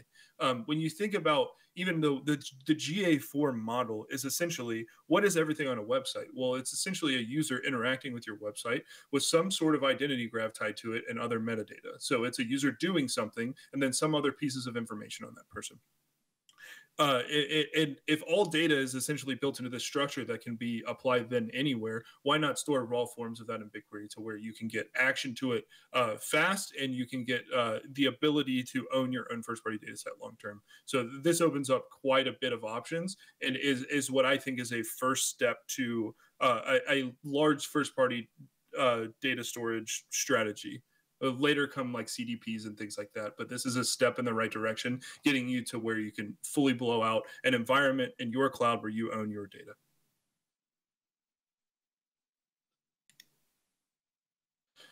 This is an interesting one, and while maybe not the most important in the world, I do think it's one that solves a problem that some people are highly focused on in the industry. So when you're deploying a server-side GTM container, which we'll talk about later, but essentially anywhere that a Docker container can go, that allows you to put your own custom URL on it. When you put your own custom URL on it, I talked earlier when I was talking about JavaScript blocking. This doesn't get around JavaScript blocking necessarily, but for the way that it works, they will say, if it's not this URL or it's not this list of URLs, we have to load this because it could be website functionality. So one of the ways you can stop your tags from being essentially blocked is, if in the example, and this is an image from Google's description of server-side tag manager, example.com is loading in this website container. What we actually can do is do data collection.example.com at example.com, and now there's no way to differentiate if this is core website functionality or if it's collecting things. So through your own ability to collect through the URL, you can circumvent people that are doing nefarious blocking. And I will say this again, even though I've said it a bunch, you still need to be compliant in what you're collecting. Don't just collect everything now because there's no rules and it's behind your URL. There absolutely still are rules, but this is a way to stop that style of blocking, or at least circumvent some of it. Yeah, one of the other benefits of collecting your own URL is the ability to set cookies from your server, and it's hosted on your own domain, and this provides some increased durability to the longevity of cookies and things like that. So it's not meant as a means of circumventing browser policies, but it's one of the benefits of consolidating your measurement. So everything that's being loaded on the page, cookies being set, are all from your first-party domain. So that's a bit more technical, and then we have more documentation on that, but actually it does improve measurement durability immediately in some ways. Yeah. And that I like the intention of when you have the kind of the client-side problem and third-party cookies, as it goes down the piggyback chains, they're like, we don't know who's setting what and where it's coming from, where when it's coming from your first-party domain, your server-side container, you're saying, we are setting this. We want this to be here. It's a bit more explicit and fits into the narrative of being compliant, but then still having a good durable stack. Absolutely. All right, this is a huge one. Most people have probably put this together at this point, but enriching data. So if we're getting the ID, if we're getting a Facebook ID, we're getting Google Client ID, we have Google Click ID, we have a nest of IDs or data that we've collected, and I'll say for the millionth time, in a compliant way, and we're consuming them into our container, we're setting that identity graph up for every hit. So if that identity graph's going up with every hit, and you want to link Facebook ID to client ID, you can store Facebook ID in a custom dimension, or you can start finding ways to enhance the data, both going out to different server payloads, so where you're sending out to different third-party APIs, and then you also have that identity graph stored yourself for your own enhancement that you can link to a CRM or a CDP. So the ability to understand and map all of this data that's been consolidated to the places it's going opens up quite a lot of options for data enrichment. Yeah, and there are ways that you can do this today, right? We have a native way to write to BigQuery, but we're also building a lot of cool functionality that helps you more easily pull data from your various data stores and filter, augment, redact, enrich, right? So Tyler focused on the enrichment piece. Like a classic example would be passing profit instead of revenue to some analytics tool. But there's also the value in being able to like augment this data prior to sharing it out with other tools. And a good example would be like if you look at some of the consent frameworks in the EU, they say that for unconsented hits, you can't share any personal information. And so you could use server-side GTM to redact or anonymize your IP address, or make sure all the PII is scrubbed prior to sharing it. So it really gives you that more control, which will both make sure you're compliant, but also unlocks more insights you might have previously lost. Amazing point. All right, we're getting a little bit closer to time, so I'll try to speed up through this, but a real quick example here. Time to insights, I think, is a really cool one. And I know there's one customer that is listening that's going to be interested in this. Every year, they stand up a holiday dashboard to project their revenue over the course of the day. And they are in the CPG space. It's a prediction engine that will project the revenue over the course of the day, and we have to run it through essentially third-party collection systems that we wait on their response. There's processing time to getting that data. Well, if it just drops in BigQuery in real time, we can access that data when it was collected. As it went through the GTM container, it was dropped in BigQuery, and we're ready to consume it. So anything where I need the insights now, I can do my own logic on it. I don't need to rely on it for figuring out, what marketing campaign it came, any kind of attribution models. I just want the raw data, some dashboard directly. You can use this as a really fast way to collect your data at speed.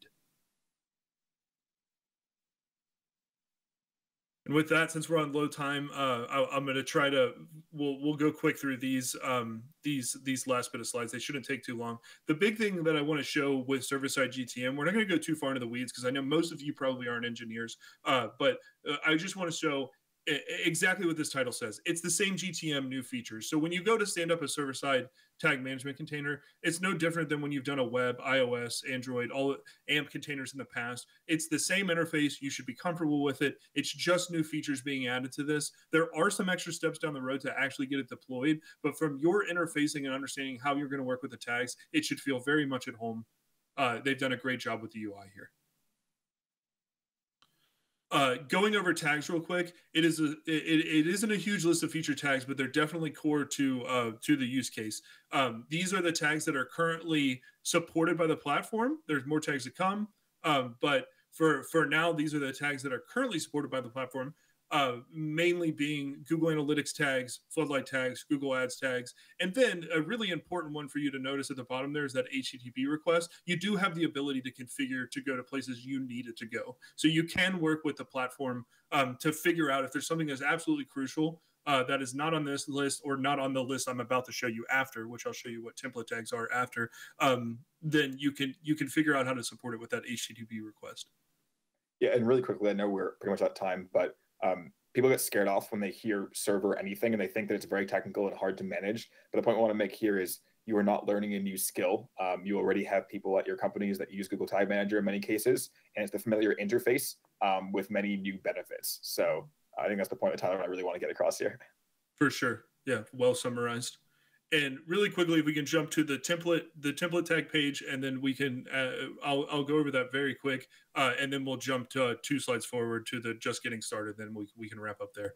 It should be very short. So what this is a template library created by other parties, where essentially they've used that functionality, which Ben might be able to explain a little better than I could.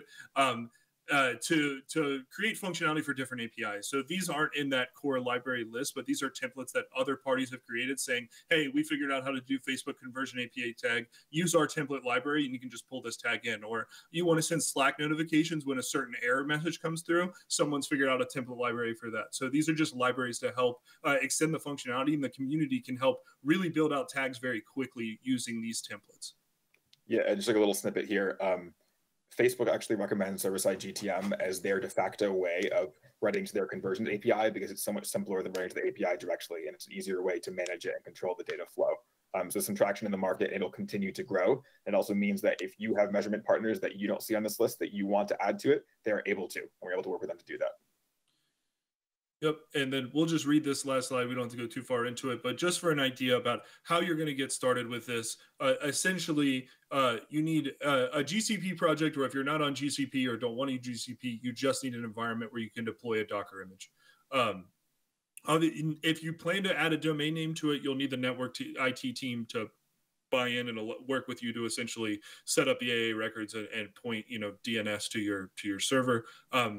A budget for hosting, which I'll let Ben make a point that isn't completely necessary in a minute, and essentially just some engineering capacity to initially set this up. So you have to have somebody. It will take an engineer for the initial setup for a small amount of time. But as Ben said previously, once you get to actually running the tags in the container, you don't. At that point, it's the same old GTM. Yeah, we have a cool little wizard in the GTM UI that actually allows you to deploy the server resources and do a free trial, more or less, without any technical knowledge, without leaving GTM at all, without going to GCP. And so you can start sending traffic, see what it's like, play around with it, and then easily upgrade to a production mode, which has redundant servers and things like that. So the overhead cost to at least explore it is none, which is pretty cool. Awesome. And with that, I think we're at the end of it. We used up a little bit more time. So Chase is going to come in and yell at us in a second. If you guys have any questions, please feel free to submit them. I love it. If you can't tell, I really like this stuff. So I'd love answering it. And thank you all for joining and listening to us talk about this. Okay. Thank you, everyone. Appreciate the time. Thank you so much, Ben and Tyler. And we highly appreciate the session. Super informative. We are going to move, actually right now, we're going to nix the final break that we had scheduled. And we are going to dive right into the closing remarks with InfoTrust Chief Growth Officer, Michael Loban. Again, before we do that, I do want to mention in the YouTube live chat, there is a second form link. A number of you have already filled it out. Thank you very much. Please, if you have not filled it out, go ahead and do so quickly now. So that is going to do two things. It's going to, one, tell us your thoughts on the day. We certainly want feedback, and we'll be working to improve our next summit. We have a finance and a retail analytics summit coming up in the spring. Those are two different summits, so look out for those. But we want to take any feedback you have from this summit and apply it there. And of course, we'll be back with another CPG summit in fall 2022. So all your feedback is super helpful. Also, that is going to confirm to us that you have attended throughout the duration of today's summit, so you will be eligible for the Peloton drawing. So please do that quickly. And with that, I will turn it over to Michael Loban. Thank you, Chase. To summarize something like this is not a small feat. We spent the past 4 hours talking about digital analytics, experimentation, testing, certainly covered a lot of ground. And one of the things that I do when I attend very informative sessions, webinars, seminars, conferences, is thinking ahead 6 months from now, where do I want to be? How do I want to succeed in the current role or as part of the organization, as part of the company? And what are some of the learnings that would help me get there? Because certainly it's impossible to act on everything that was discussed today. And so using that frame of mind, let's maybe think about all of the sessions and topics that we covered today and see if we can pinpoint some of the themes and areas that stood out.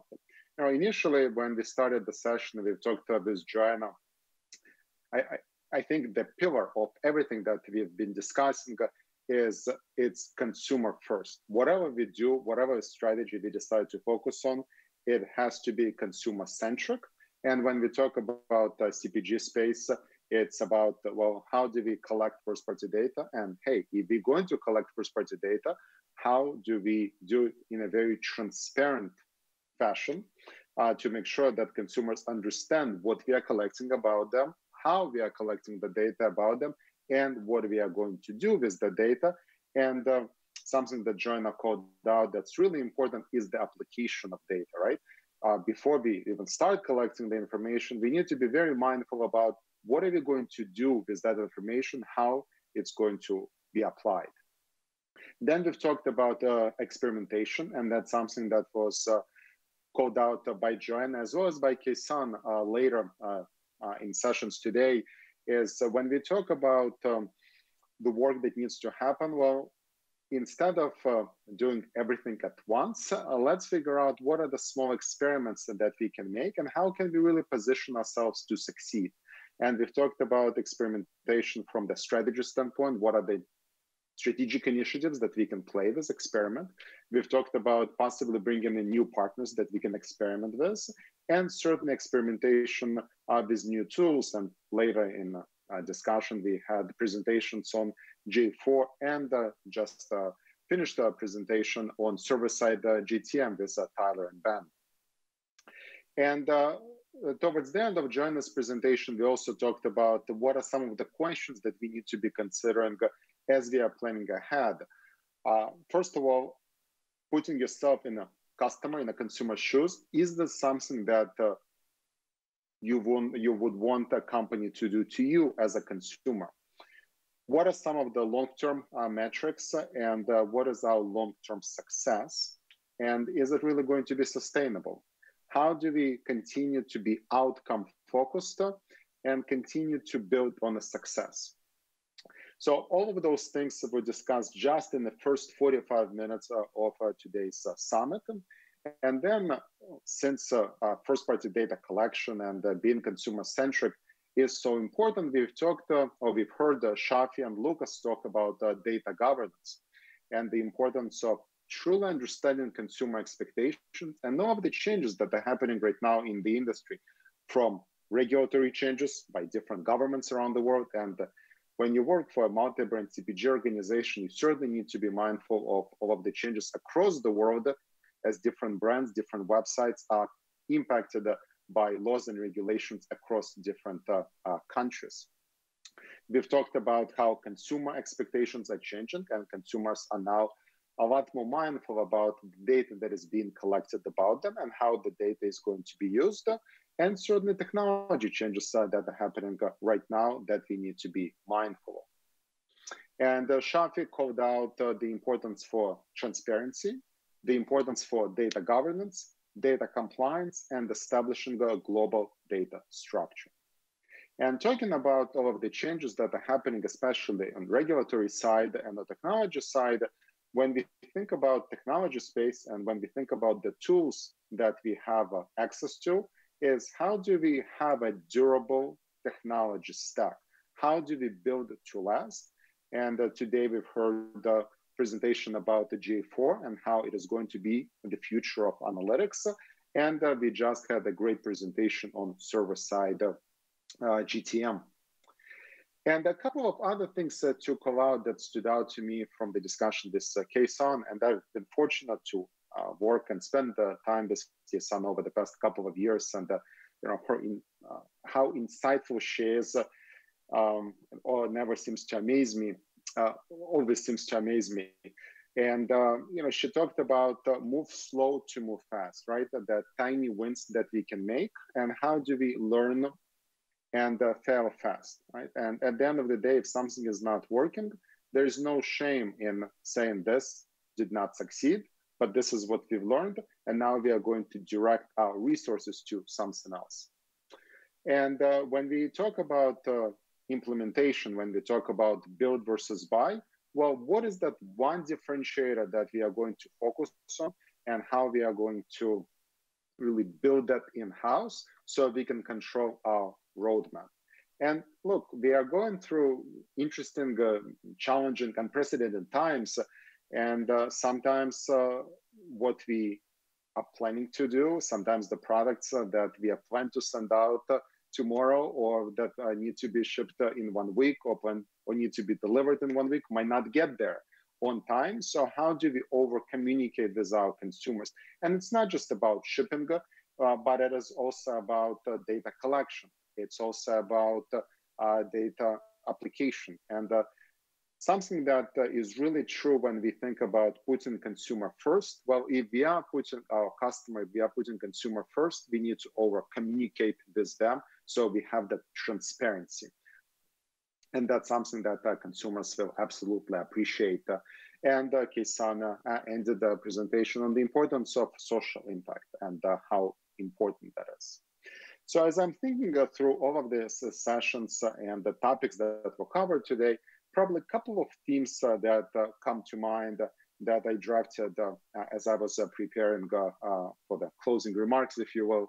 One is, we've talked about all of the changes. Well, the best thing about these changes that are happening right now is that these changes really unify all, and these changes happen to all organizations in the same fashion, right? So this is our opportunity within the new reality, within the privacy-centric world that we now live in, to innovate, right? So we have opportunity and responsibility for all of us. We need to develop culture of testing and easy wins, because as we've discussed, those easy wins are helpful in creating habits for our organization. And we have the responsibility to our organization as well as to our customers to be thinking long-term, as well as short-term, but never just short-term. And ultimately, let's focus on small motions, small wins, so we can get to our first headstand, so we can finish our first marathon, whether it's running or running a digital strategy in your organization. And considering that Adam Grant has been called out a couple of times by a number of speakers in today's presentation, I thought it would be only appropriate to finish the session with a quote from Adam Grant. It takes confident humility to admit that we are a work in progress. It shows that we care more about improving ourselves than proving ourselves. And I think when it comes to digital measurement and digital analytics, we are all work in progress. And good luck to all of us. Back to you, Chase.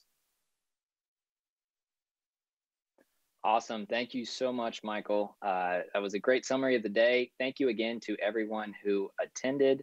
If you have any questions, always feel free to reach out to us at InfoTrust.com. We have, as you saw today, a number of experts on any of the topics discussed, GA4, data science, privacy. So we would love to chat with you. Now, the moment I think many of us have been waiting for, the Peloton giveaway. So first of all, just thank you again to all of our speakers, to Shaafi, to Kesone, to Ben, to Joanna. We are just absolutely thrilled to have you as part of this event. We definitely want to return again for the 3rd annual CPG and Multi-Brand Digital Analytics Summit in 2022. So definitely be on the lookout for that. We are hoping that there will be an in-person element to that event as well. So fingers crossed there. All right, it is time to spin the wheel and give away a Peloton. All right, if you want to spin it.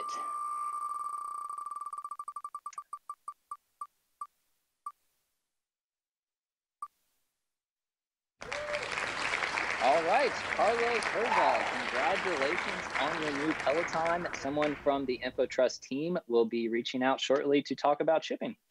Thank you so much, everyone. Have an awesome Wednesday, and we can't wait to see you all again sometime.